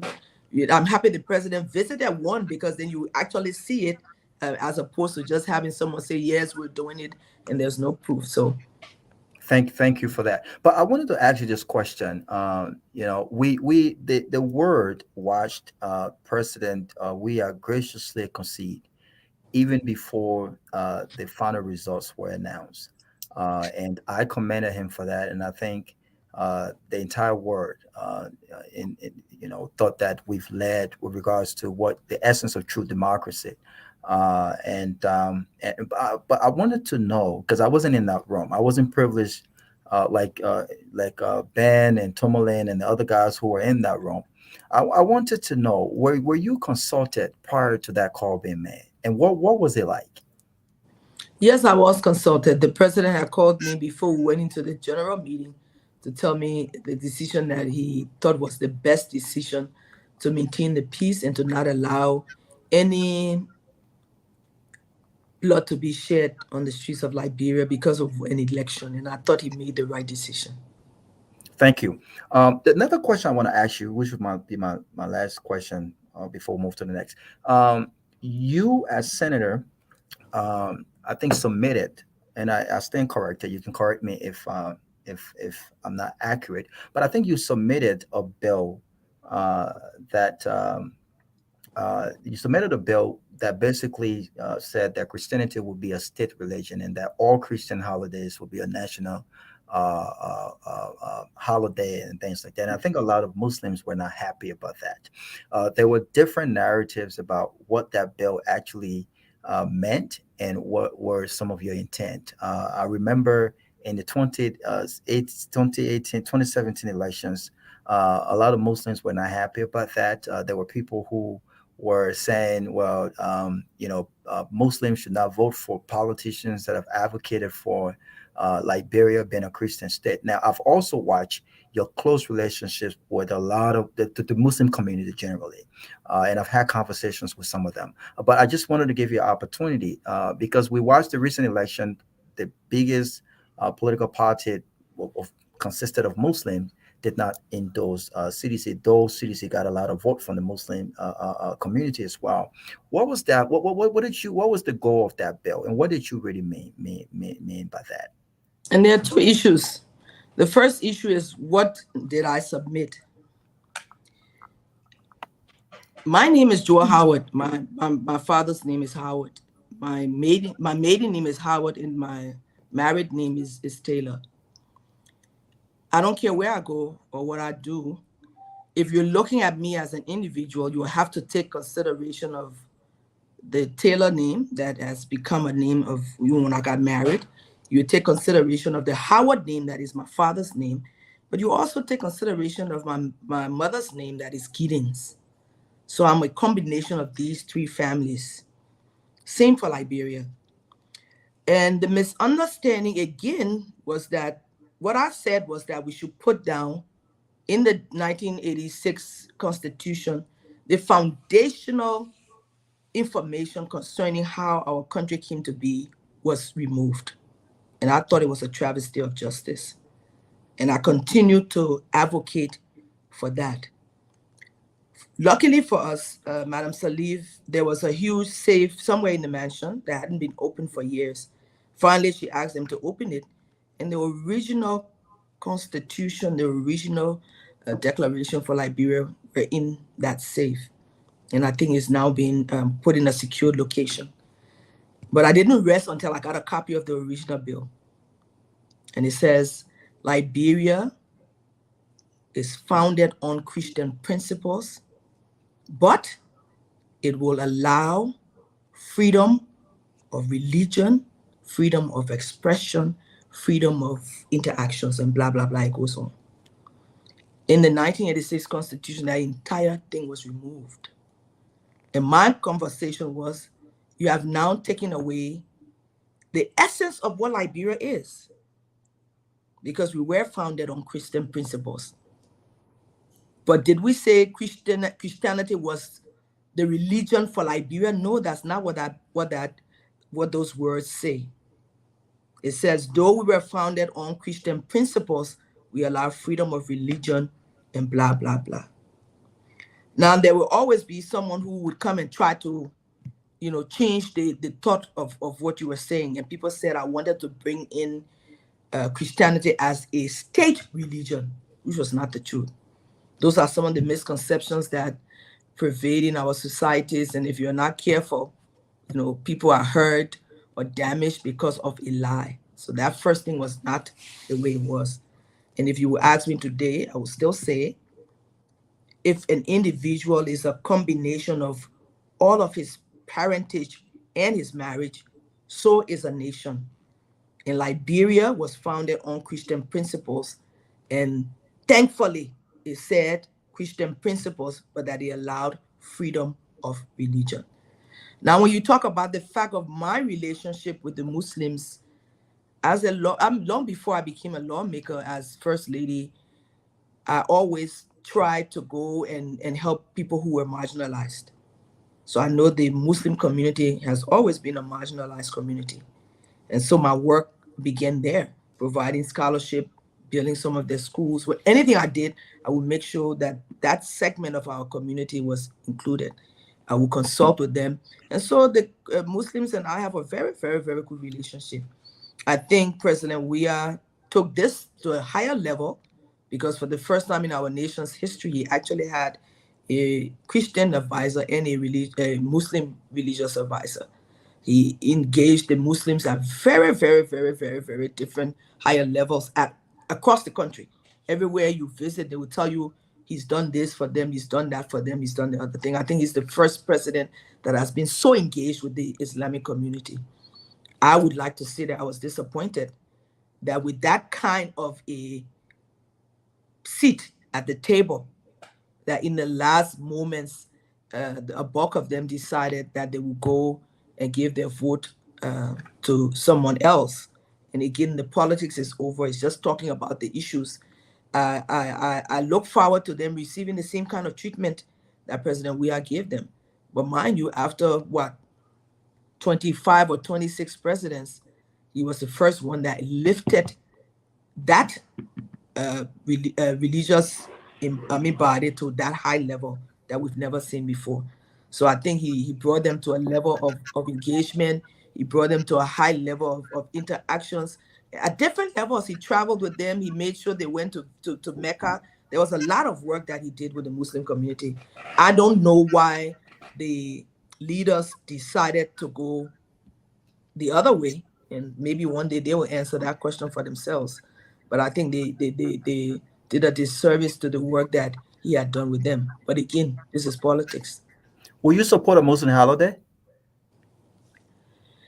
And I think the world is gone in such a way that every marginalized group wants acknowledgement.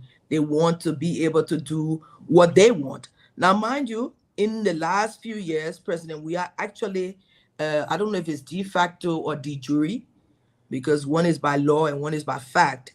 President, we are in fact provided that Muslim holiday. Every year he would do an executive order and say all the Muslims working in government should take the time off to go and celebrate. So by fact, they had gotten that holiday. And I didn't have an issue with that. Okay. Can I? Yeah, Me? yeah. It's going to be a time, Ben. For After the video? Huh? Oh, No, sorry. No, no. After this, yeah, we're working on that video in the back. Well, after this, we'll go to the Bon County fire disaster. There's a lot of things being said about you, Madam VP, and you have opportunity to At the banana tree now. to clear the air. Well, Mr. Sanvee, and go ahead. Thank you, Madam Vice President. Let me. I want to talk about something that I know you are deeply passionate about. And sometimes I get, and I do get frustrated when I see people give you a lot of flack for it, because I know how, you tend to go the extra mile when it comes to it, the issue of women and girls, right? I remember when you became vice president, for the record, I was one of the people who argued that you shouldn't open your foundation. I said, you should shut. In fact, your foundation had been open all these years. And I was one of the people who said, well, you vice president, I think you should let the foundation wait. When you leave the vice presidency, then you get back to the foundation. But your argument was, if I close this foundation down, or if I just temporarily put a lid on it, what happened to all the people who on scholarship? What happened to all the girls? And what happened to all the different programs that we're doing? The reason I ask you that is because, like I said, I have heard people give you a lot of flack on the issue of women, the rape in the country, and all of these different things. I want you to talk about your work with women and girls, and what drives you. Why are you driven with this issue of women and girls to the extent that, like I said, you have a stamp. You talk about the More Than Mean girls. You talk about all these different areas you have provided intervention. I want you to talk a little bit more about that. That's my first question, then I'll come back with my second one. And let me tell you what drove me to this point. During the few years I was First Lady, the war came to Monrovia. And all of the citizens across the country ended up in school buildings and church buildings all over the city. And I started going from displaced camp to displaced camp. Every month I would visit everyone. And I realized that women and girls were the most marginalized. They went through hell. And I couldn't get that thought out of my mind. And then I looked back at my life and I realized that my father had 7 girls and 1 boy. And he was trying to have more boys, first 3 girls, then 1 boy. And then he decided, okay, I'm having boys now. Maybe God will give me 3 boys. And he had 3 more girls. And he decided that if he would just pay attention to the 1 boy, who knows what we would have become. So he worked 3 jobs to make sure we got a decent education. And because of the empowerment that he gave to each of us in my generation, each of us, my siblings and I, are at the best at what we do in the different fields that we've chosen. So I know the girl child is the center of everything. And if she's empowered, the family and the next generation is secured. And so when I saw in 1999, 2000, 2001, all of the things happening to women and children in those displaced camps, the only thing I came to believe was that if given the opportunities, they could be me or be more than me. And so I decided I would begin to work with providing empowerment, leadership, mentorship, and scholarship for girls. I'm still backlashed for the fact that I don't do a lot of young men. And an ambassador asked me, all these girls that you are preparing, who are they going to marry? And I didn't have an answer. And the truth was, if you continue to do girls, the boys will be left behind, and a lot of them are on drugs. A lot of them are disadvantaged. And the only thing I could tell him as a chick was that, well, I can't do everybody, so I will do the girls. Let somebody else can do the boys. But the fact of the matter is that if we're talking about development, sustained development, if we're talking about equality, if we're talking about equity, if we're talking about everybody bringing their best foot forward to help us build the Liberia of our dreams, then everybody must have an opportunity. And the girls, usually don't. When I became senator and we started to travel around the country, girls weren't going to school. If a family had money to send one child to school, the boy would go and the girl would be left behind, married off at 13 years old, and that would be her life. So across the country, the issue of girls' education was almost non-existent. And the fathers would say, oh, I'm not wasting my money here, man, because she will marry somebody and go to somebody else's house. Not knowing that if she was empowered, that house becomes stronger. And so it became a commitment of mine in whatever way I could to help. And I like the More Than Me story because it draws to the heart of the work that I do. The issue of More Than Me started in Madame Salif's tenure. Jessica, the girl who had come to put up this organization called More Than Me, and I'm not sure if that is her name, but she came to Katie. And so she came to Liberia and went to West Point to find a coordinator. And that coordinator decided that he would sleep either with the mothers or with the daughters in order to put them on the scholarship. He ended up with HIV and AIDS, and the whole thing blew up. He went to jail, and he died in jail. But these girls get to 9th grade. The school had just stopped at 9th grade, and their lives would have gone right back to West Point. And they invited me to speak at their graduation. And when I walked into the room, everybody burst into tears. Mothers were crying. These little girls were crying. What are we going to do?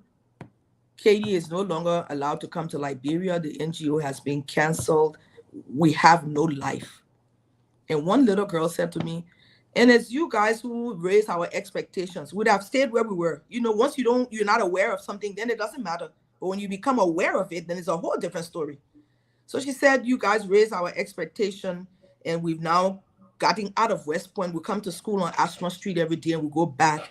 So you mean to tell me after 9th grade, we'll go back to West Point, and that's where our lives will end? They will marry us off and will not finish school? And without thinking, I said, no, I would never let that happen to you. And that's how I got involved with the group there.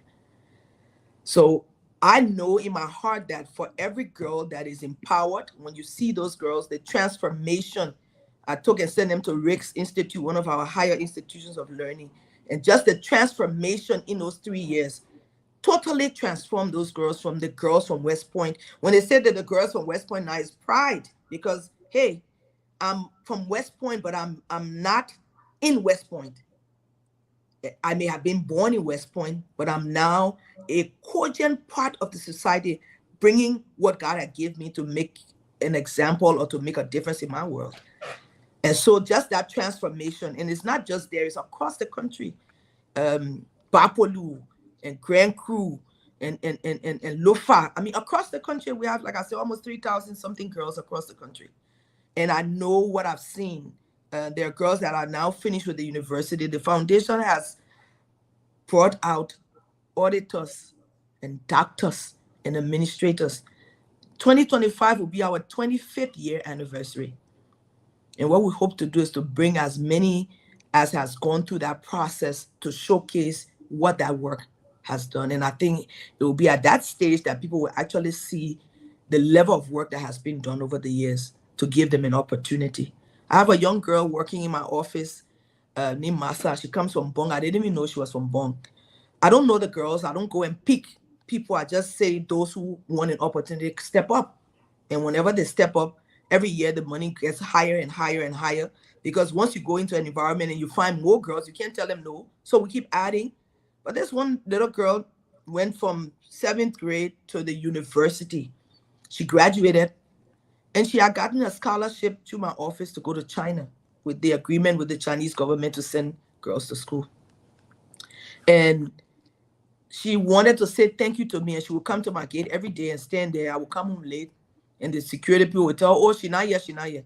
So one day my car was almost into the gate, and she ran and fell in front of the car. We almost ran over her. So the driver stopped, and the security people got her. Why your problem? Why your problem? She said they were send me to school for 2nd grade to a university. I'm not leaving this country until I tell her thank you. I mean, I was just blown out of my mind. I'd never seen her before. I didn't know who she was. I didn't even know she came from Bong.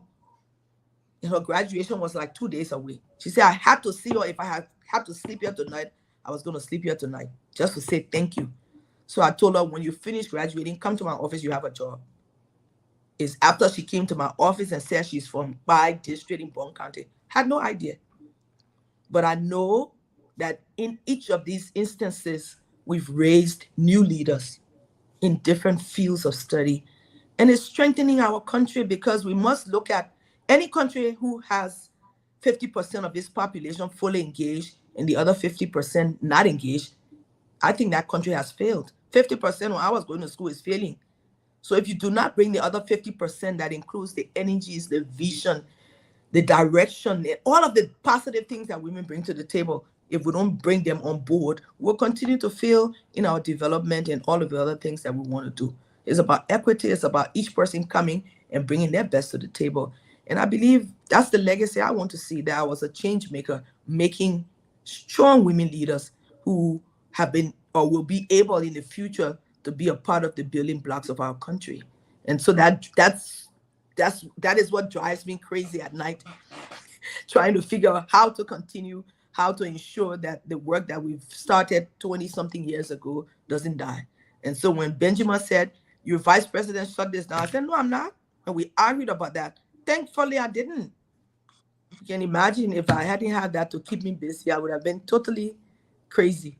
Thank you. All right, Kev, let's go to the thing. Yeah, let's go to the thing. Ben, next time, don't give wrong advice. No, listen. No. You see, you read it. Let me tell you the context I was coming from. I was coming from the context that people were going to say, and listen, we did hear it to her. She knows, you right? I was coming from the context that people were going to say, oh, she vice president and she got foundation and she using her office, right? Oh. So I said to her, I said, maybe you need to, put it on. But her argument was, listen, I know that's what y'all would do in America, but these girls don't have that they don't have that leverage for me to say, oh, I'm shutting it down, because what's going to happen? And like she said, I think in hindsight, I'm glad that you kept it open, because I have seen some of the girls. I see the center that you built. I see the things that you continue to do. So, thank you, But yeah, it wasn't a wrong advice, Mr. Keff, because you read it for me now. Lofa, can you play that video that you wanted to play first, this one?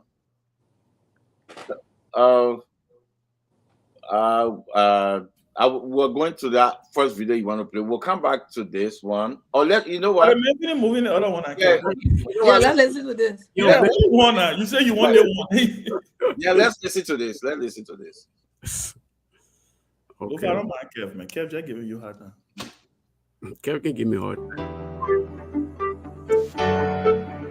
Since the inception of his presidency in 2018, President George Nyenwolo has made great strides in all sectors of the country, including health, education, youth development, gender and social protection, macroeconomic stability and growth, energy, infrastructure, agriculture, forestry, among others. On infrastructure and roads, the Attila-led administration succeeded in building more than 233 kilometers of primary roads connecting Ganta to Harper, by paved road construction of more than 160 kilometers of urban community roads, commencement of construction of the RIA highway, as well as construction of work on more than 620 kilometers of primary and urban roads, among others. This administration has also built several new government offices: National Port Authority, Liberia Petroleum Refinery Company, LPRC, Maritime, NAFA, etc. As it is often said, the healthier the citizens of a country, the more effective the workforce, the better the health of their children, the fewer births, and hence the fewer dependents. This applies to the achievements on the health sector by the Attila government.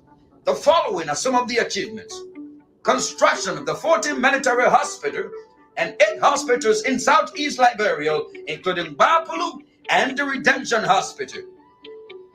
About education, under the leadership of President Weah, winds of change swept through the nation's education system, leading to a remarkable transformation that remains unparalleled in the nation's history. The following are some of the key achievements. Free public college education that benefits 10,000 Liberians every year. Free WAS that benefits more than 40,000 students yearly. Started the building of 28 high schools and 18 early childhood schools. Gave 3,500 supplementary teachers permanent teacher status and digitization of the University of Liberia and its registration process. The We Are Tailored Administration on Youth Development, Gender and Social Protection constructed the Invincible Park and renovated all major sports parks in the country. We have three different things coming together here. You have the outdoor gymnasium that was borrowed from Senegal. We have the beach grandstand that was taken from Equatorial Guinea, and then the boardwalk that you see here is something my boss, the president, His Excellency George Manawia himself, is the architect of what we are doing here, because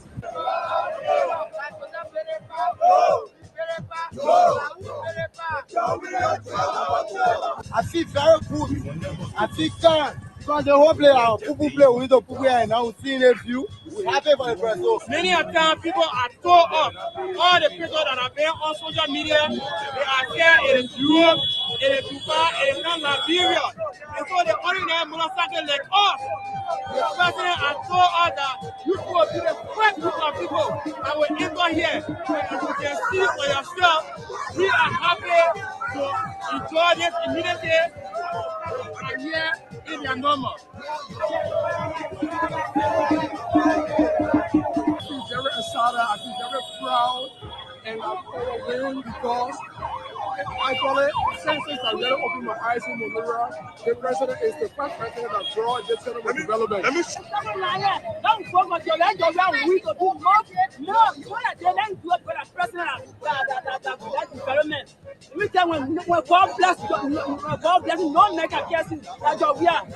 Renovated SKD Stadium for honoring US 3 million when the Unity Party used US 20 million.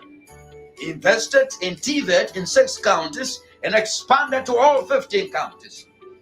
Invested at least 1 million for transforming at-risk youths. We are 19 boys, 1 girl, we are 20 in here.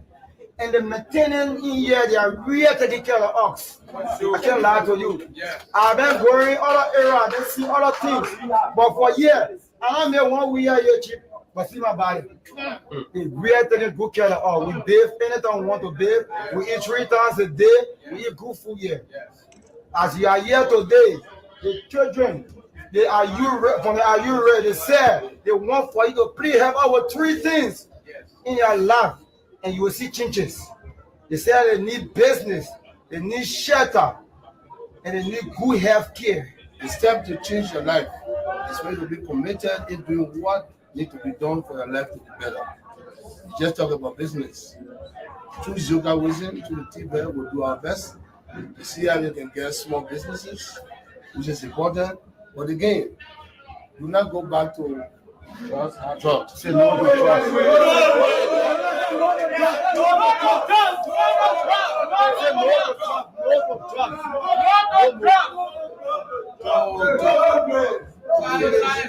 Finish.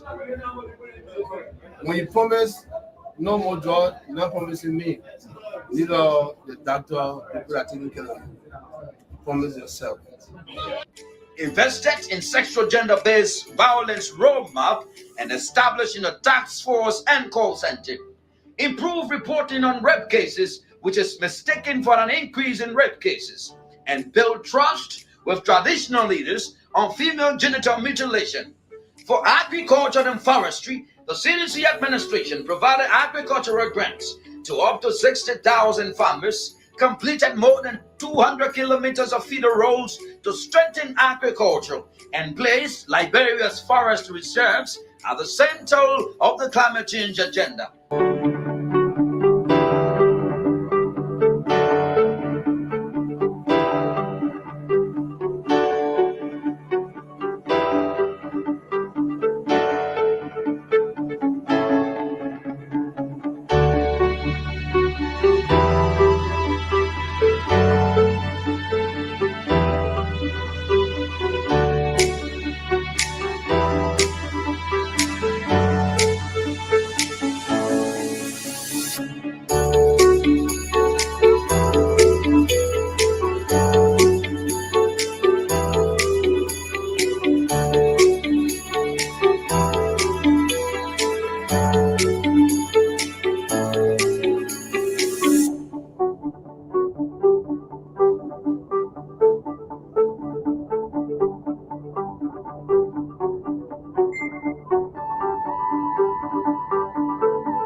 Madam VP, we're seeing all the greatness, a lot of good things happening under this government. The question is why? Why the Liberian people choose to go back, like the president always say, people who destroyed and you're fixing it. Why? I wish I had an answer for that. I'm still dancing with that in my mind. I really don't know. And maybe time will tell. But I don't have a straight answer. Wow. Well, let's go around on this video, guys. Let me start with you, Dr. Peabody. 2 minutes on the video.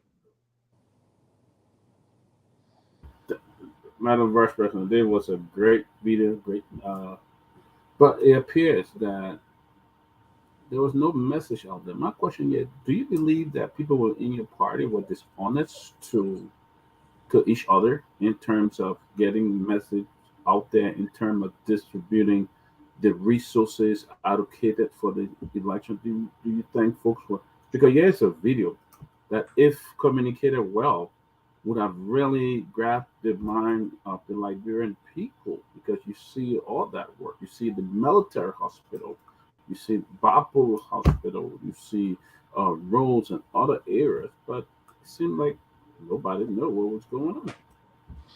And that was a project out of my office with the frustration I felt, after the first round. Because whenever I would travel and I would say it's happening here, people would say, "Oh, man, what you're talking?" So I came when I said, "No, we got to put this shit together so people can see." So I think maybe we took it for granted that people knew what was happening. And I don't know, but if we had really, in that video, when we did it first, was about an hour. And my office kept arguing. Nobody would listen to a video for 1 hour. You have to make it short. So we have to really just, pick and choose some of the highlights and get it out. But then the second round was just like 2 weeks, and we didn't have time to get it to the counties. And so it just a little bit too late. Was resources limited? Did you guys not get the funding that Time. you needed? Time. Okay. Time. By the time I got the video out, there was a young man who had a video truck, and I think he made it only to bomb, because he put the video on and he went to some of the villages to showcase what we had done. But I think time just caught up with us. We should have. Madam Salif did very well with her PR during her tenure.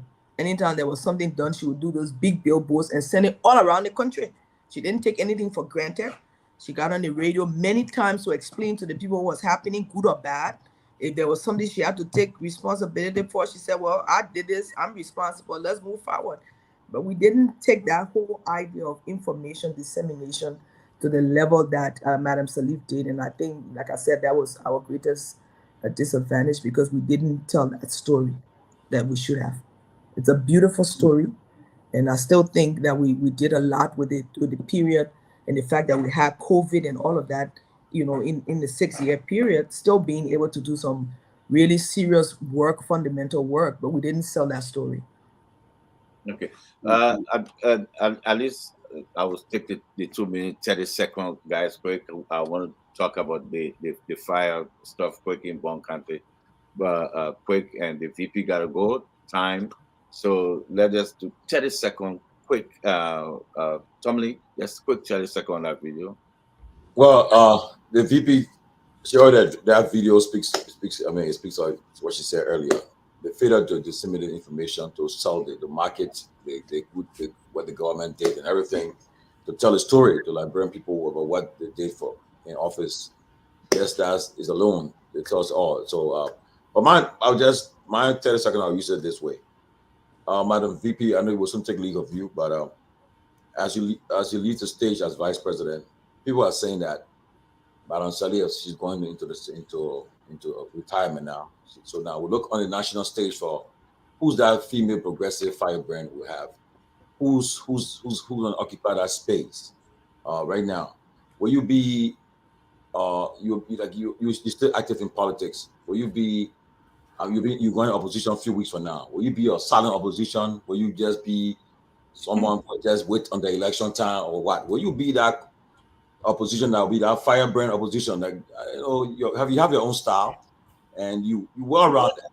Former senator, former first lady, former vice president. So you come with a lot to carry.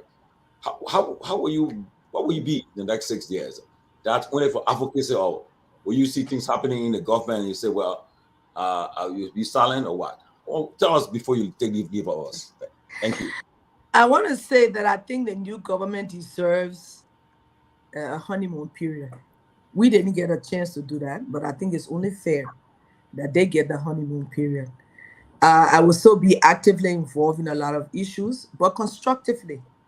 I don't think mine or being in the opposition means I should be against everything the government does. Even when Madam Salif was president, I wasn't that kind of an opposition.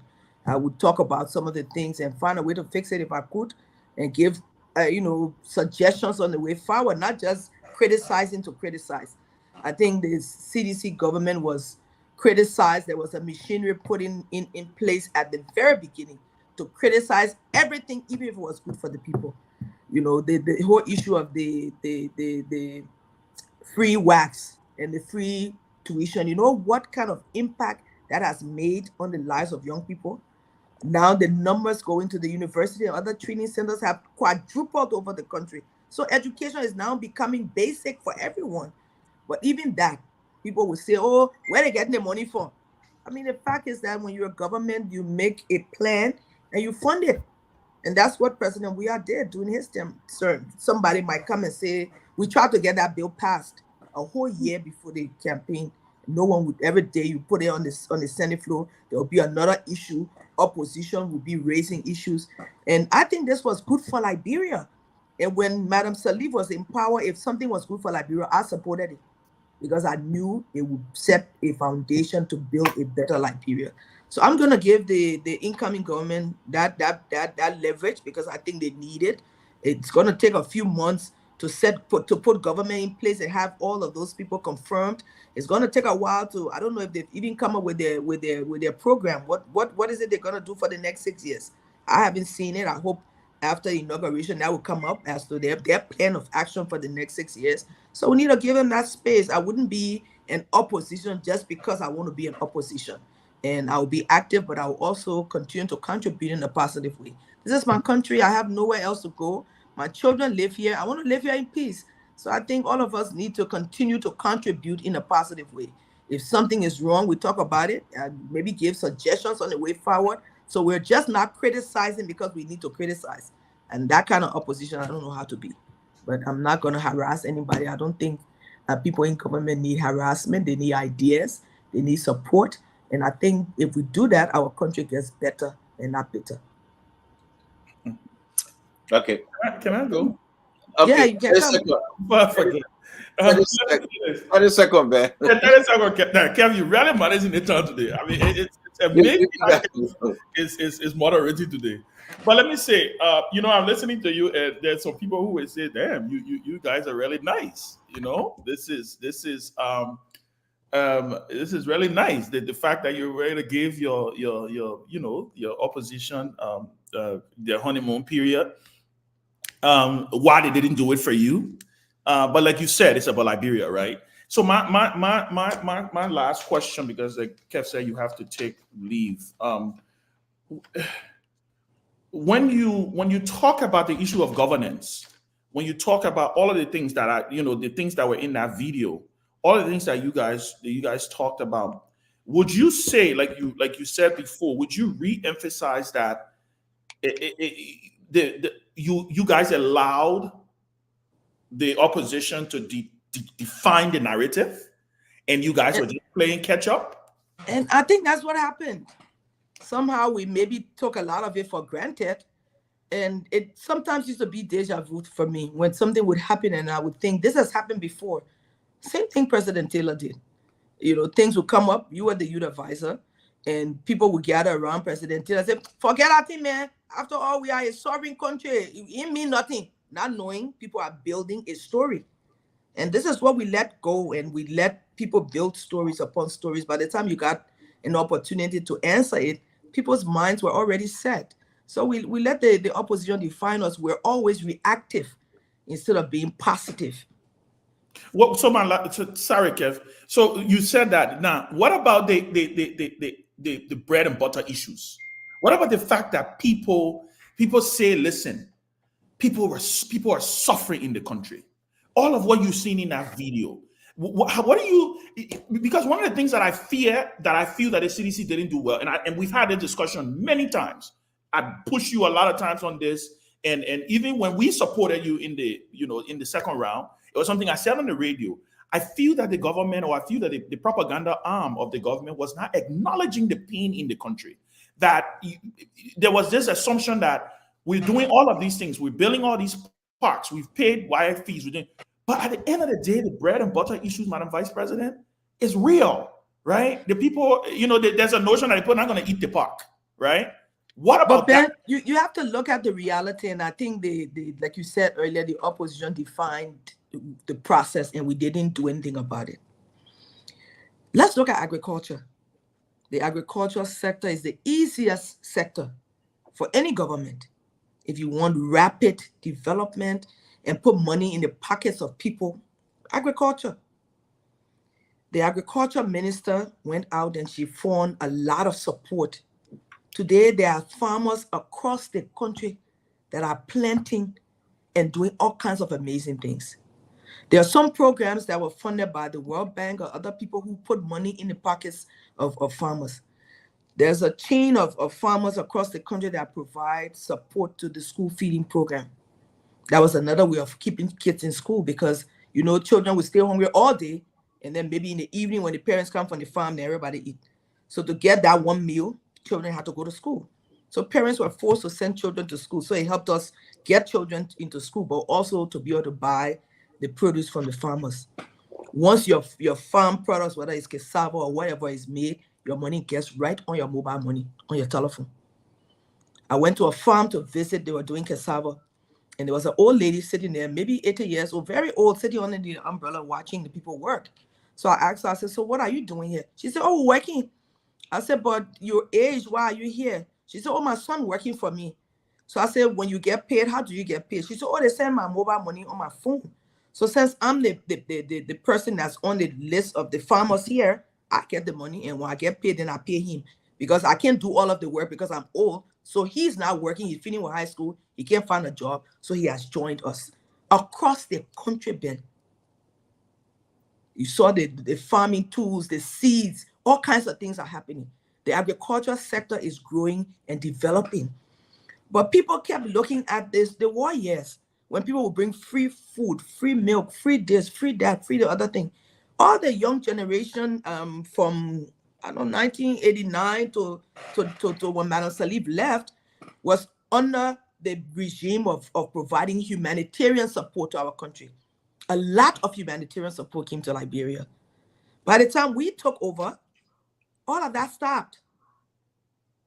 Even payment of salaries, and the nurses and the healthcare professionals, again, it's politics. They didn't do us well. Because when we took over, there was a meeting held, and we were told all of the NGOs that were paying nurses and doctors would stop their payment. And the president asked in that meeting, oh, y'all can get all 1 year, sir? They said, no, you guys out of the woods. It's taking you after 74 years, you now have a smooth transfer of power. You are a democratic country. You should be able to pick it up from there. And they stopped a lot of those programs. So immediately, President Weah had to start paying nurses and doctors. Immediately. He could have said these people were being paid by the NGOs. Let them wait.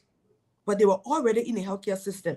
You know what it would have cost to say, let everybody sit down, it would take time to bring them on board? He said, no, y'all add up to the payroll, y'all go find money from wherever we have to stop it. These people cannot be taken off the payroll.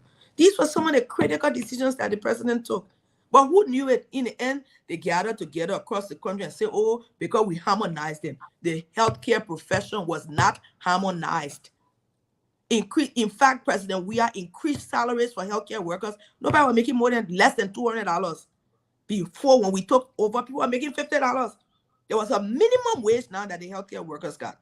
However, we got paid into parts. 80% was US dollar, 20% was the Liberian dollar. Now the Liberian dollar was pegged to the US dollar. So every month your Liberian dollar will be different based on the rate. So somebody say, oh, I'm not getting my correct Liberian dollar. Every month my money changing. You try to explain it no way. So I asked the woman, I say, how about your US? She said, no, I want all right. I worry about the Liberian dollar. The US was 80% of your pay, only the 20%. Oh, every month, $200 will be left, $200 this will be cut off. I said, because of the rate. But if we had time to explain all of that from the beginning, we would not have the backlash that we ended up with. So I believe that the narrative, and that's what oppositions do. I mean, I'm not going to be that kind of an opposition because I don't think it bored good for our country, and we were actually falling into real serious problems with all of the negativity happening around. Things were really going off tangent. But because of the character of President, we are calm. He doesn't let anything get to him. A lot of things will fly. He will say, let it be so, all the kind of things. But I think we didn't give the story of the successes of President George Manuel Weah. And those who are responsible at whatever levels must take the responsibility for it. That's why I decided at an early stage to go around the country. Because when I saw people who call me from Sinopo, who call me from different places, what happening here? What going on here? What not doing here? So I said, but it's here not right. Oh, let me go around the country and see. The president had gone around the country, but I took time when I went on those meetings. I had hours with the young people. I stayed for hours talking to the women. I stayed for hours talking to the old people, just to get a feel and be able to give them information, because I realized there was a disconnect and that people were not sure what was happening except what was happening in their own area. So I think that was our Achilles heel. But there's a lot of good things that President Weah did over the past 6 years, and you never miss the water until the well runs dry. So let's see how it goes. Thank you. Yeah, Robert. Thank you. This will be my final question because I've got to go after. Yeah, but Madam VP, it's so great talking to you. But I have to say, I think you did an excellent job tonight, basically outlining the successes. Though there were challenges, the successes of your administration under President George Weah, but we did not see this kind of information sharing. I mean, you talk about time. The fact that your office had to put together a concise campaign ad, very, very informative, just basically outlining what you did. You had the opposition in DC. You had oppositions on radios, basically telling voters what you didn't do, areas you failed at. Look, there were many challenges. You talk about, let's look campaign strategy, information sharing, messaging. But I have to say this: I did not see a president who was reluctant. I did not see a president who took anything for granted, including his population. I saw a president who campaigned under the rain. I saw a president who said, you know what, I will be out there telling Liberians about what I did.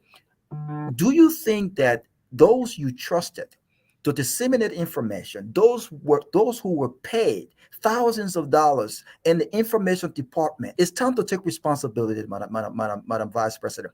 Do you think they did not do your administration justice? Do you think they ate free lunch and did not get the job done? Because clearly they did not get the job done. We did not see these videos. We did not see Samatua on this program talking about economic issues. We did not see people from the health department outlining all of these successes, the hospitals. We did not see these things. Did they eat free lunch, and should they be ashamed of themselves? Lessons learned. You're so diplomatic, Madam Vice President. I respect. I mean, what can I say? We are all sad that we've lost these elections. And when you look back, but you're looking back at hindsight, and my mother used to say, the only dog you don't want in your house is the one that say, if I had known. Because by the time you're saying, if I had known, then you're already lost. And this is where we are. So there's no need to beat the stick until everybody dies. But I think we've all learned a lesson in governance. This was the first time. I mean, I had been in government before, but a lot of the young people who came on board was the first time working in government. Everybody had their ups and downs, and we didn't do well on the information dissemination. I believe if we had from the get-go, in my office, I have a young man who follows me everywhere I go. And as I'm speaking, it's on YouTube. So by the time you add, I tell Benjamin, just go back to that place and find it there. You'll see what I've done there. Even when they came about with the lies that I had not gone to the county to visit and I didn't care, which was not the truth. You know, so all I had to do was to send Keff call me. He said, but what's going on with the bunker? You haven't been there, Ben call. You know, I said, I've gone to the county. This is what I've done. And thank God there was this young man who follows me everywhere. If you go and check my YouTube channel, all of the time, everywhere I went, I made sure, because you will forget. Maybe sometimes something will happen and you will forget to or you will not remember where you were or what you really said. But I carried him because I wanted people to see, you know, the kind of work I was doing. And somehow we missed it. And that's the truth. We missed this boat on this one, but it's lessons learned. Okay, 10 seconds, Lofa, because I want us to play that Bon Country tape quick. And how you reducing Lofa time? Yeah, give me 10 seconds. 10 seconds quick. It's okay. Today's Keff's birthday, so let me give him. Let me give him a little bit of birthday pass. You know, actually, with the video that was just played, I think it was great. Everybody already said it. I think you guys missed the opportunity to really present the Liberian, because I was, and I remain one of your critics. And Ben Sanvee will tell you, everybody on here, I criticize the CDC government more than you can imagine, and I will continue that with the upcoming government. Unfortunately, I'm not going to. You coming here? You can't call back. Well, yeah, we can say it that way too. Yes, but I won't give them any honeymoon time, because there are Liberians who need opportunity, and I think we have been literally pushed far behind. We need to catch up with other countries, so we don't have honeymoon time. We have time to catch up. But with that said, I want to give you the opportunity, learning from the past where you did not do yourself due diligence. I want to give you this opportunity. Sell us 3 legislative accomplishments from the past on yourself that people just don't recognize, something that you did, and hopefully we can learn as from an individual. When you were senator, as an individual, yes, just list 3 accomplishments that we can take from here today. Just 3. But let me talk about the one thing that is important is the fact that I crafted and pushed through the legislature a law giving the National Traditional Council autonomy. There are laws that from the Tomalin years, and we always say they are our fathers, they are the owners of the land, but there was no respect because they didn't have anything. And so when I had some conversations and they kept saying, we need our own budget, we need our own autonomy so that we can rise to the level where we're not beggars. Because if you're begging, then you're not a leader. So that was one of the major legislation that I passed. The second one was working with Senator Nelson and Senator Mabutu Nimpa to pass the laws that created the community colleges across the country. The Bon County Technical College was the first one. And our intent was to make those community colleges a part of the University of Liberia framework, because we wanted to ensure that the standards were the same, but then they would have provided an environment where you would have 30,000 young people on Fendel campus. And you would take each county, maybe Nima would be the mining engineering sector, so that the community college in Nimba County would have become, the mining and engineering college. So that if you wanted to do mining and engineering, you would go to that Nimba site. Tomalin University, they have a very good health program. They will become the place for health. But each county would take one segment so that the children will be able to be spread across the country. So that was something that we worked on. The third thing was the Social Development Fund. When we had conversations with Madam Salif, our issues were, whenever you went home, you were asked to, if a zinc is moved by the wind off of a school building, you got to fix it. If you go to a place, there are no chairs, they expect you to fix it. So the lawmakers were now asked for so many things. And it's not possible from the small salary. When we started off, our salary was $1,000 United States dollars for many years. I went into my second term as senator before our salaries went to $10,000. So it took 9 years to get to that point.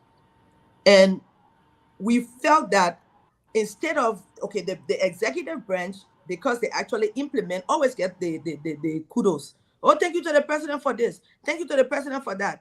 But the legislature has to allocate the money. The legislature has to put in place the laws and all of the different things that the legislature does. But in the end, because the president actually completes the work, then they gave him all the kudos. But when you go home now, anything that's not done, you're forced to do it. So we came up with this idea, and Senator Nelson and I and Senator Nimba and one or two other persons said, let's do, and I came up with the name, the County Development Fund. So you don't wait for all of the money to go into one basket. Before it's divided, it's a long time. So if you have a company in your area, let 30% of that money go to the county to help jumpstart development at the local level. That was a very important part of the process. As a member of the Judiciary Committee, we worked on the Code of Conduct. That was another thing that took years. The whole Code of Conduct, Senator Nelson and I, and then Alex Tyler and others from the House of Representatives. In fact, I had to go and stand in front of the Senate to defend it when the other people from the outsiders came in, like from the Association of Lawyers. Everybody came to vet that whole bill. And then I worked on the National Election Commission laws, the new ones. And I had to go back and forth verifying and justifying what those laws were. Because the chairman, who was Senator Chiru, who's now passed, said, I'd like to talk. So he said, once you finish doing all the underground work and doing all of the research, she's the only one who is clothed with the information to answer the question. So we'll put her up front. So that's how I became talkative like I am today. You know, my mother would say, who is that jewel on that screen? I don't know who she was. Ask Ben. I couldn't even talk when I was first lady. By the time you tell me here, I start crying straight. But being pushed into the fire provided me with that opportunity. So being on that Judiciary Committee, there were many significant bills I wrote myself and then passed to the legislature. You're like me. We don't like talking. I've learned to talk now that I can't Yeah, stop. right. If So Lofa, you like talking, you will talk too much. But I wasn't like that just 25 years ago. As first lady, you won't get a word out of me. Yes, no, maybe. You just start writing your book, Madam VP. Start writing your book. Okay, I think since I don't have a regular job now, I think I would consider trying to think about it. There are many things. I don't know what I would say all or some, but we'll start talking about it. Woman can talk. Woman can talk. No, they said man can talk. I didn't that. Woman can talk. Yeah. Well, let's play this quick. You can use that as your closing, Madam VP. You know, thank you for coming. And I want to say something before we close, please. I want to take the time this evening before we close to say thank you to the people of Liberia, to the women, to the young girls, to the media, who has been very kind to me, and to thank all of you for giving me an opportunity to get my voice on such a platform and to be able to add my voice to the debate across my country. I will forever be grateful. Not many people have this opportunity that I have had. And I want to thank Ben for always saying, you have to come and explain what you are talking about. And it's been an amazing 6 years. It's been an amazing 25 years. But I'm so grateful. But 2023 will always stand out in my memory as the most memorable one, because I was in the field and I saw how energetic and excited the young people were. Those who had gone to school for free, those who had their wax fees paid, and the impact it had on the families. I also want to end by thanking His Excellency President George Nyenwolo for offering me a unique opportunity to become the first female vice president of my country. That's history making. The first president of the Senate, because he chose me to be his partner.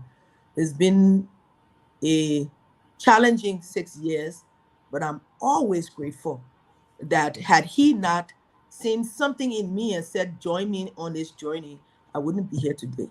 I remain forever grateful to you, sir. May God bless you in the next term of your life, whatever your decisions are as we go forward. I want to say to you, thank you for Liberia. Thank you for the women of Liberia. Liberia will remember you, and history will tell this story one day of how you positively impacted the lives of people and you impacted our lives. I'm better because of the last 6 years. I'm stronger. Thank you, sir. I'm grateful. Thank you to everybody. Wow. So do you do? Well, yeah. Then when she leaves, we can play the video. Yeah. The bone counting. But just say something about the bone. Yeah, the bone counting thing. Fire. That's You what, know, bone the counting bone counting thing was a tragedy for me because again, these are my people. I come from the third largest tribe in the country, so whether it's Bong or wherever Bong counted people are, but this was a tragedy that should not have happened.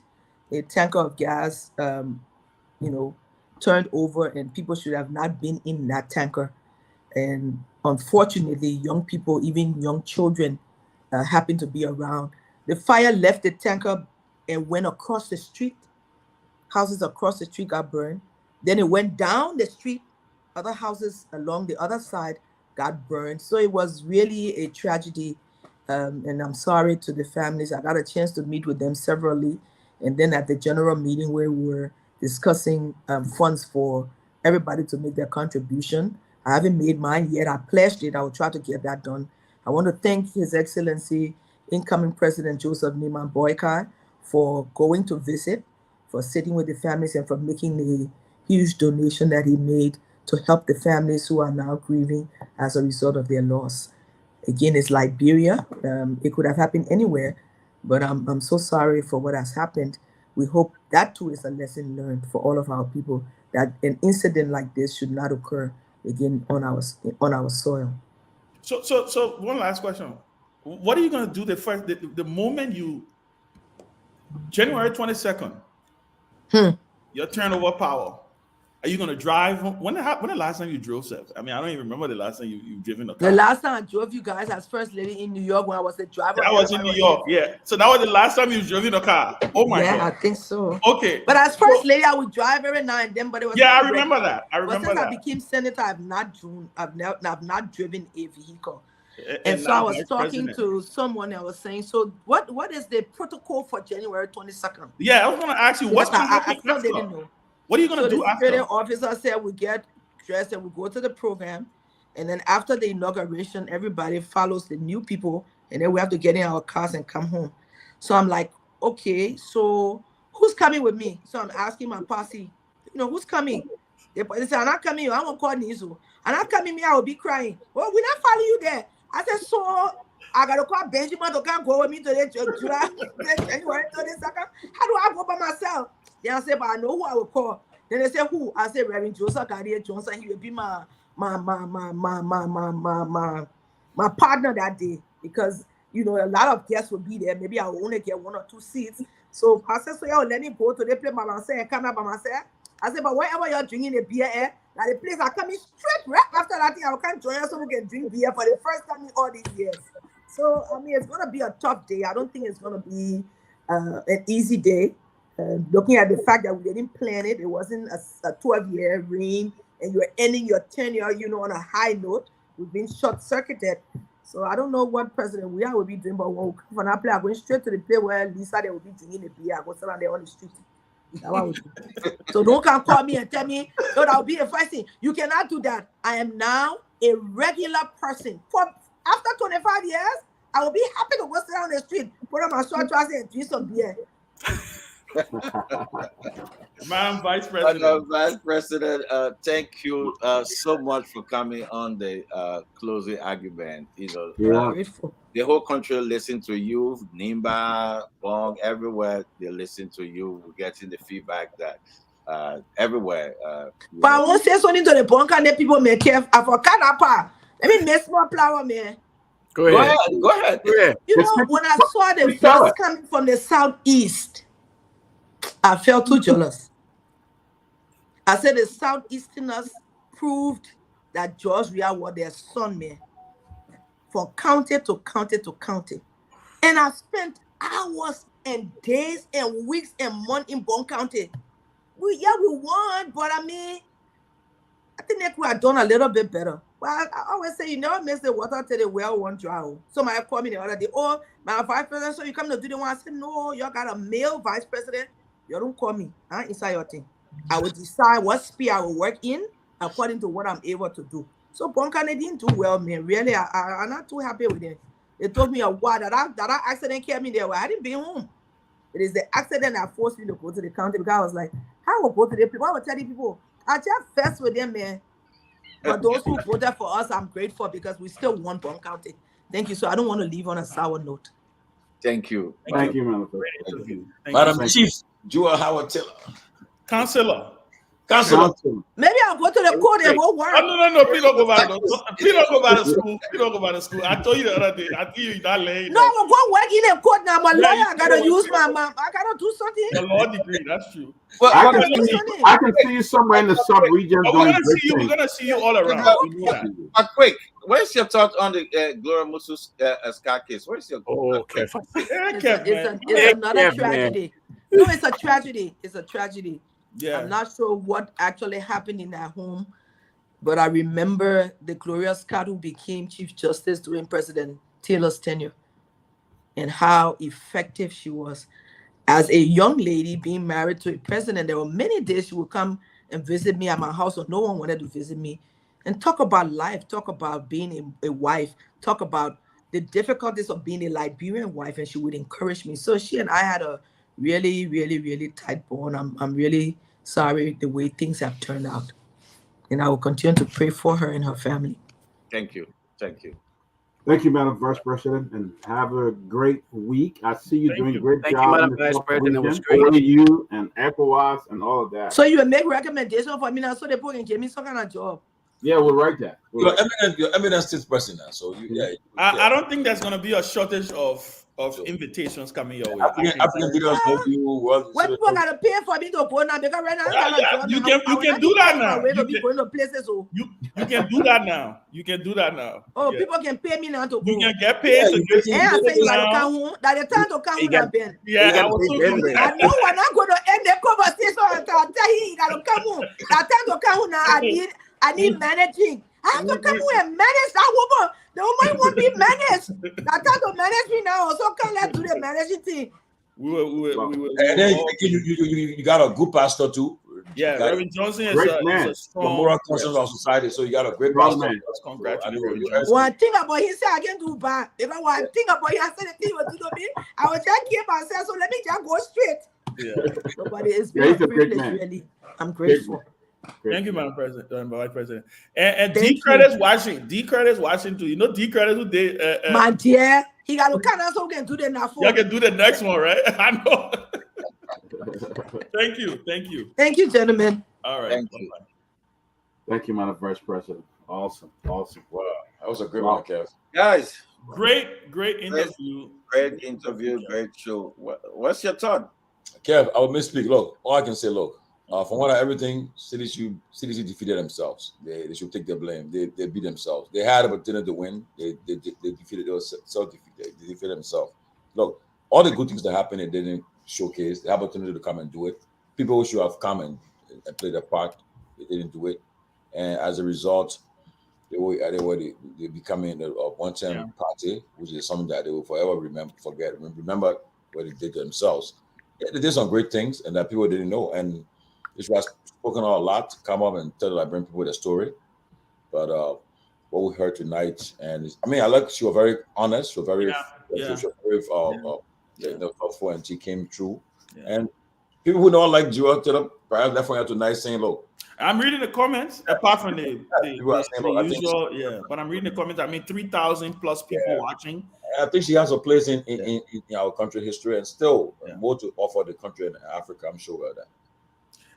For me, listen, I and obviously I'm a little biased because I've gotten to know this woman. She's my mother. Everybody knows that. We go way back from when I was youth advisor to former President Taylor. The man that I am today, she's a part of that story, right? And one of the things that I admire deeply about her is her tenacity and her ability to not give up. If you follow Jewel's story, you follow her story, you see a woman who has overcome challenges and adversities, and when people think, and I have this statement, and I always say it: anybody who underestimates Jewel Taylor, you do it at your peril. For those who are even thinking right now that she's done with, that this is it for her, you never know where she may pop up. You never know where she will pop up the next couple of years. But like Peabody consistently says, I think there's not going to be a shortage of jewel around the region, around the continent, around the world. I think people respect her. I think one of the things that I like about her, you saw it in the beginning of the interview, she is very direct to the point. The things you don't want to touch, she will not talk it, right? But you saw her take a little jab here and there to say, listen, we could have done this thing differently. We could have done that thing differently. And I think that is the mark of what. But overall, I think her grace, I think her appreciation of President Weah, taking into consideration, we all saw the relationship play on the screen. We saw how it was difficult in the beginning. It turned out to be a great relationship towards the end. They worked together. And listen, you never know what may be in the works for them. But I thought it was a fascinating interview that she just did. And I'm extremely proud of her. I'm extremely proud of her. I've said to her over and over, the best is yet to come. I think Liberians, we're a society where we like the new shiny thing. But we quick to always come back and say, damn, when they won, yeah, we didn't like this, when we didn't have this, and all of that. But lastly, just like what you all said, watching that video, Tomalin, you're right. I think CDC defeated herself. Look, she talked about Ellen. Lofa, 2011 Ellen re-election. Ellen had billboards across the country with before and after. Before the Bassa Road, before, they had a picture. After. You have to communicate to people. You have to say things to people. You have to, people just don't assume that government is working because when you have an opposition that is pounding you. But I thought it was a great interview, guys. And Kev, you were awesome tonight moderating the show. I mean, you did extremely well. So I want to thank you for that also. Yeah, happy birthday. Yeah, it was great. It was guys, great, Kev. Peabody, let's do it quick, and because the guy says you gotta go. I think the VP did a great job. I think, again, when you are in an organization and the communication is not flowing and this trust among each other, where communication is not going where it's supposed to be, this honesty and everything, and that's what happened. I think CDC brought this on himself. Look at all the great work he done, but you can't even send it out there. You can't even spread it for folks to see. I mean, that's really sad. Who was responsible to get this information out there? Didn't do it. But I don't think the VP will be a parked car. As I said, I can see her in the sub-region, OAU, ECOWAS, and probably United Nations. She have won herself that prize. And I believe pretty soon she will serve on some committee with the AU and other places. But I think it was a great show, Kev. You did a great job. And I hope the president will come and we have this kind of time with him. If he's watching, I want to invite him. Come and let's have a conversation and talk to us about your time. But great show, guys. Thank you. Lofa. Well, I mean, everybody, she did it. She did her thing. And I'm reading the comments on here. I was trying to read the comments while we were going through the show as well. She did good. She made a case. I like the fact that she was upfront with a lot of the question. She did not try to beat around. She didn't try to be a politician. She was just being who she is, or much more of a mother. Say, okay, you ask me the question, I'm going to be upfront, honest with you. Hopefully people learn from it and take something from that, that attitude of not trying to always be a politician and just being, that human at times. Other than that, the fact that CDC is out of the way, I think the only thing that I disagree with her on is looking to give the incoming government that honeymoon. I disagree with that because I feel actually. Well, Lofa, I think it's because of her. I think it's because of who she is. But here's the thing, though. Vice president, yeah. I agree because of a position. But here is where we differ. The fact that there are so many young girls out there who cannot wait to be like Madame Joy Howard Taylor. There's so many young girls out there who are just saying, God, I just want this opportunity. And I don't think time is in their favor for Madame Taylor, Vice President Taylor, to say, let me give them extra time. Right now, we all should be in drive. Push them, because had the same thing been done, I think CDC would have done something differently. But again, CDC started off fighting among themselves. If you notice, the United Party started among themselves. Right now, they're fighting among themselves, fighting for power. CDC started just among themselves, and that's the reason why, to some extent, she was ignored. But then later they realized that she could add value to the team, and United Party is doing the same thing right now. So let us not give them time. That's a question I have for everybody. Kev, you especially. Do you think she was underutilized? You think this voice should have been out there more? I think honestly, we as a party, as a government, we should have done more. Folks in a certain position should have come out more and sell, certain things. Yeah, I think we should have been out there more. But one thing I can say, the Liberian people in that region, very difficult to sell stuff to, because they don't judge by reality. They judge by the biasness of how they mind. I can always use the word hypothalamus, what they put in the mind, what the mind feed. If they come and say, I don't like Ben because Ben support this person, don't care what good Ben do, they will not see it. That's the way the Liberian judge. They don't care. For example, things that they criticize under Jowiya government, we tell them, so who care? Imagine stuff that Yeke said that they were clapping. Now they're calling Yeke a crazy man. Exactly. Look at Yeke, they're calling him. You see that thing? They're calling him a crazy man because the mind, they don't. The biasness. The biasness. They allow the biasness to cloud their mind. No matter what you do, you say, oh, the PHP pack is good. Man, leave me, man, the lie. Even though the PHP pack is there, they will tell you the lie. You understand? Because what they put in the minds of the Liberian. We got a great work to do in Liberia. Yeah, I agree with you, Kev. Guys, do you guys think she was underutilized? Tomalin, I know you probably would say because for me, I think if we love the president, he would have given a lot of responsibility or so. But I think the people around, I would say the people around, because I think you get evidence about she and some of the officials in the official stage. So I think the people around who are around the president, his close knitted cabinet people around him, I think they really never gave her that, allow him to really utilize her fully. I mean, people will say, well, he's a leader, but he hasn't still. He can be influenced. Yeah, he came from different parties. She was not from the CDC, she's from the NPP and the CDC, and then you had the LPDP. So I think, but I can tell you one thing. I can tell you from tonight, Joy won't be. She won't be a quiet opposition. No, she won't be. No, don't mind. I think she's talking. She constructive, but she will be measured in criticism. I can see that. She'll be constructive, but she will not just lead turn slack, be a weak opposition leader. I can see that. I think she was not utilized to the extent she.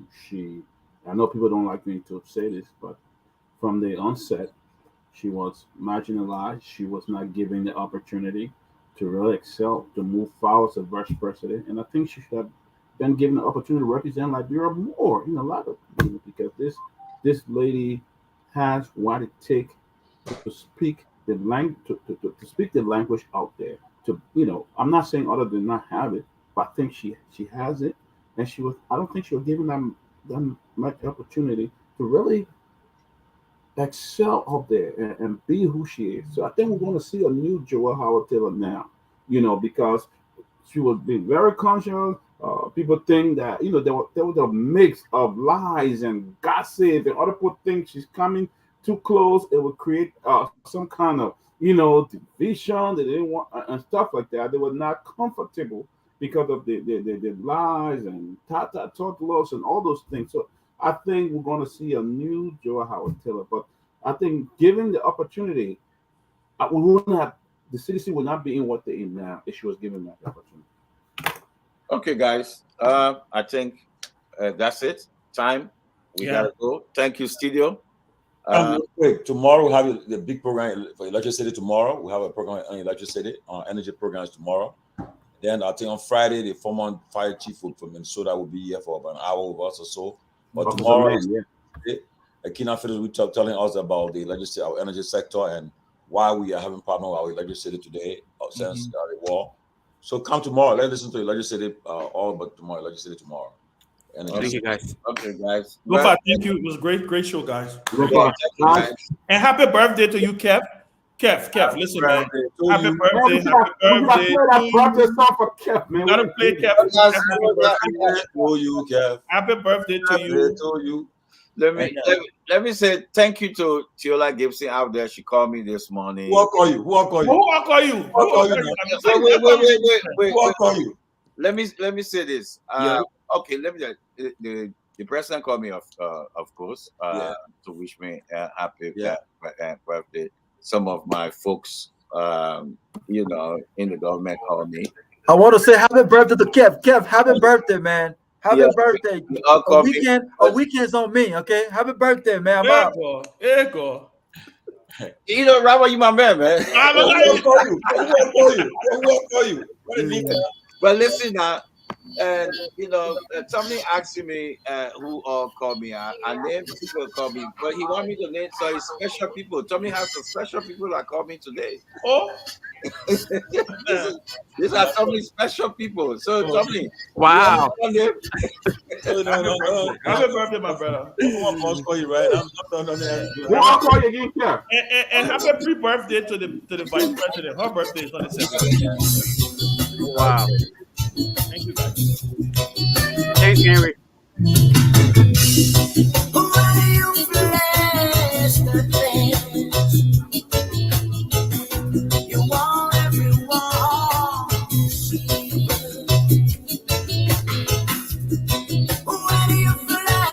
I tell you, there's all the time we have to be with you today on the program, the closing argument.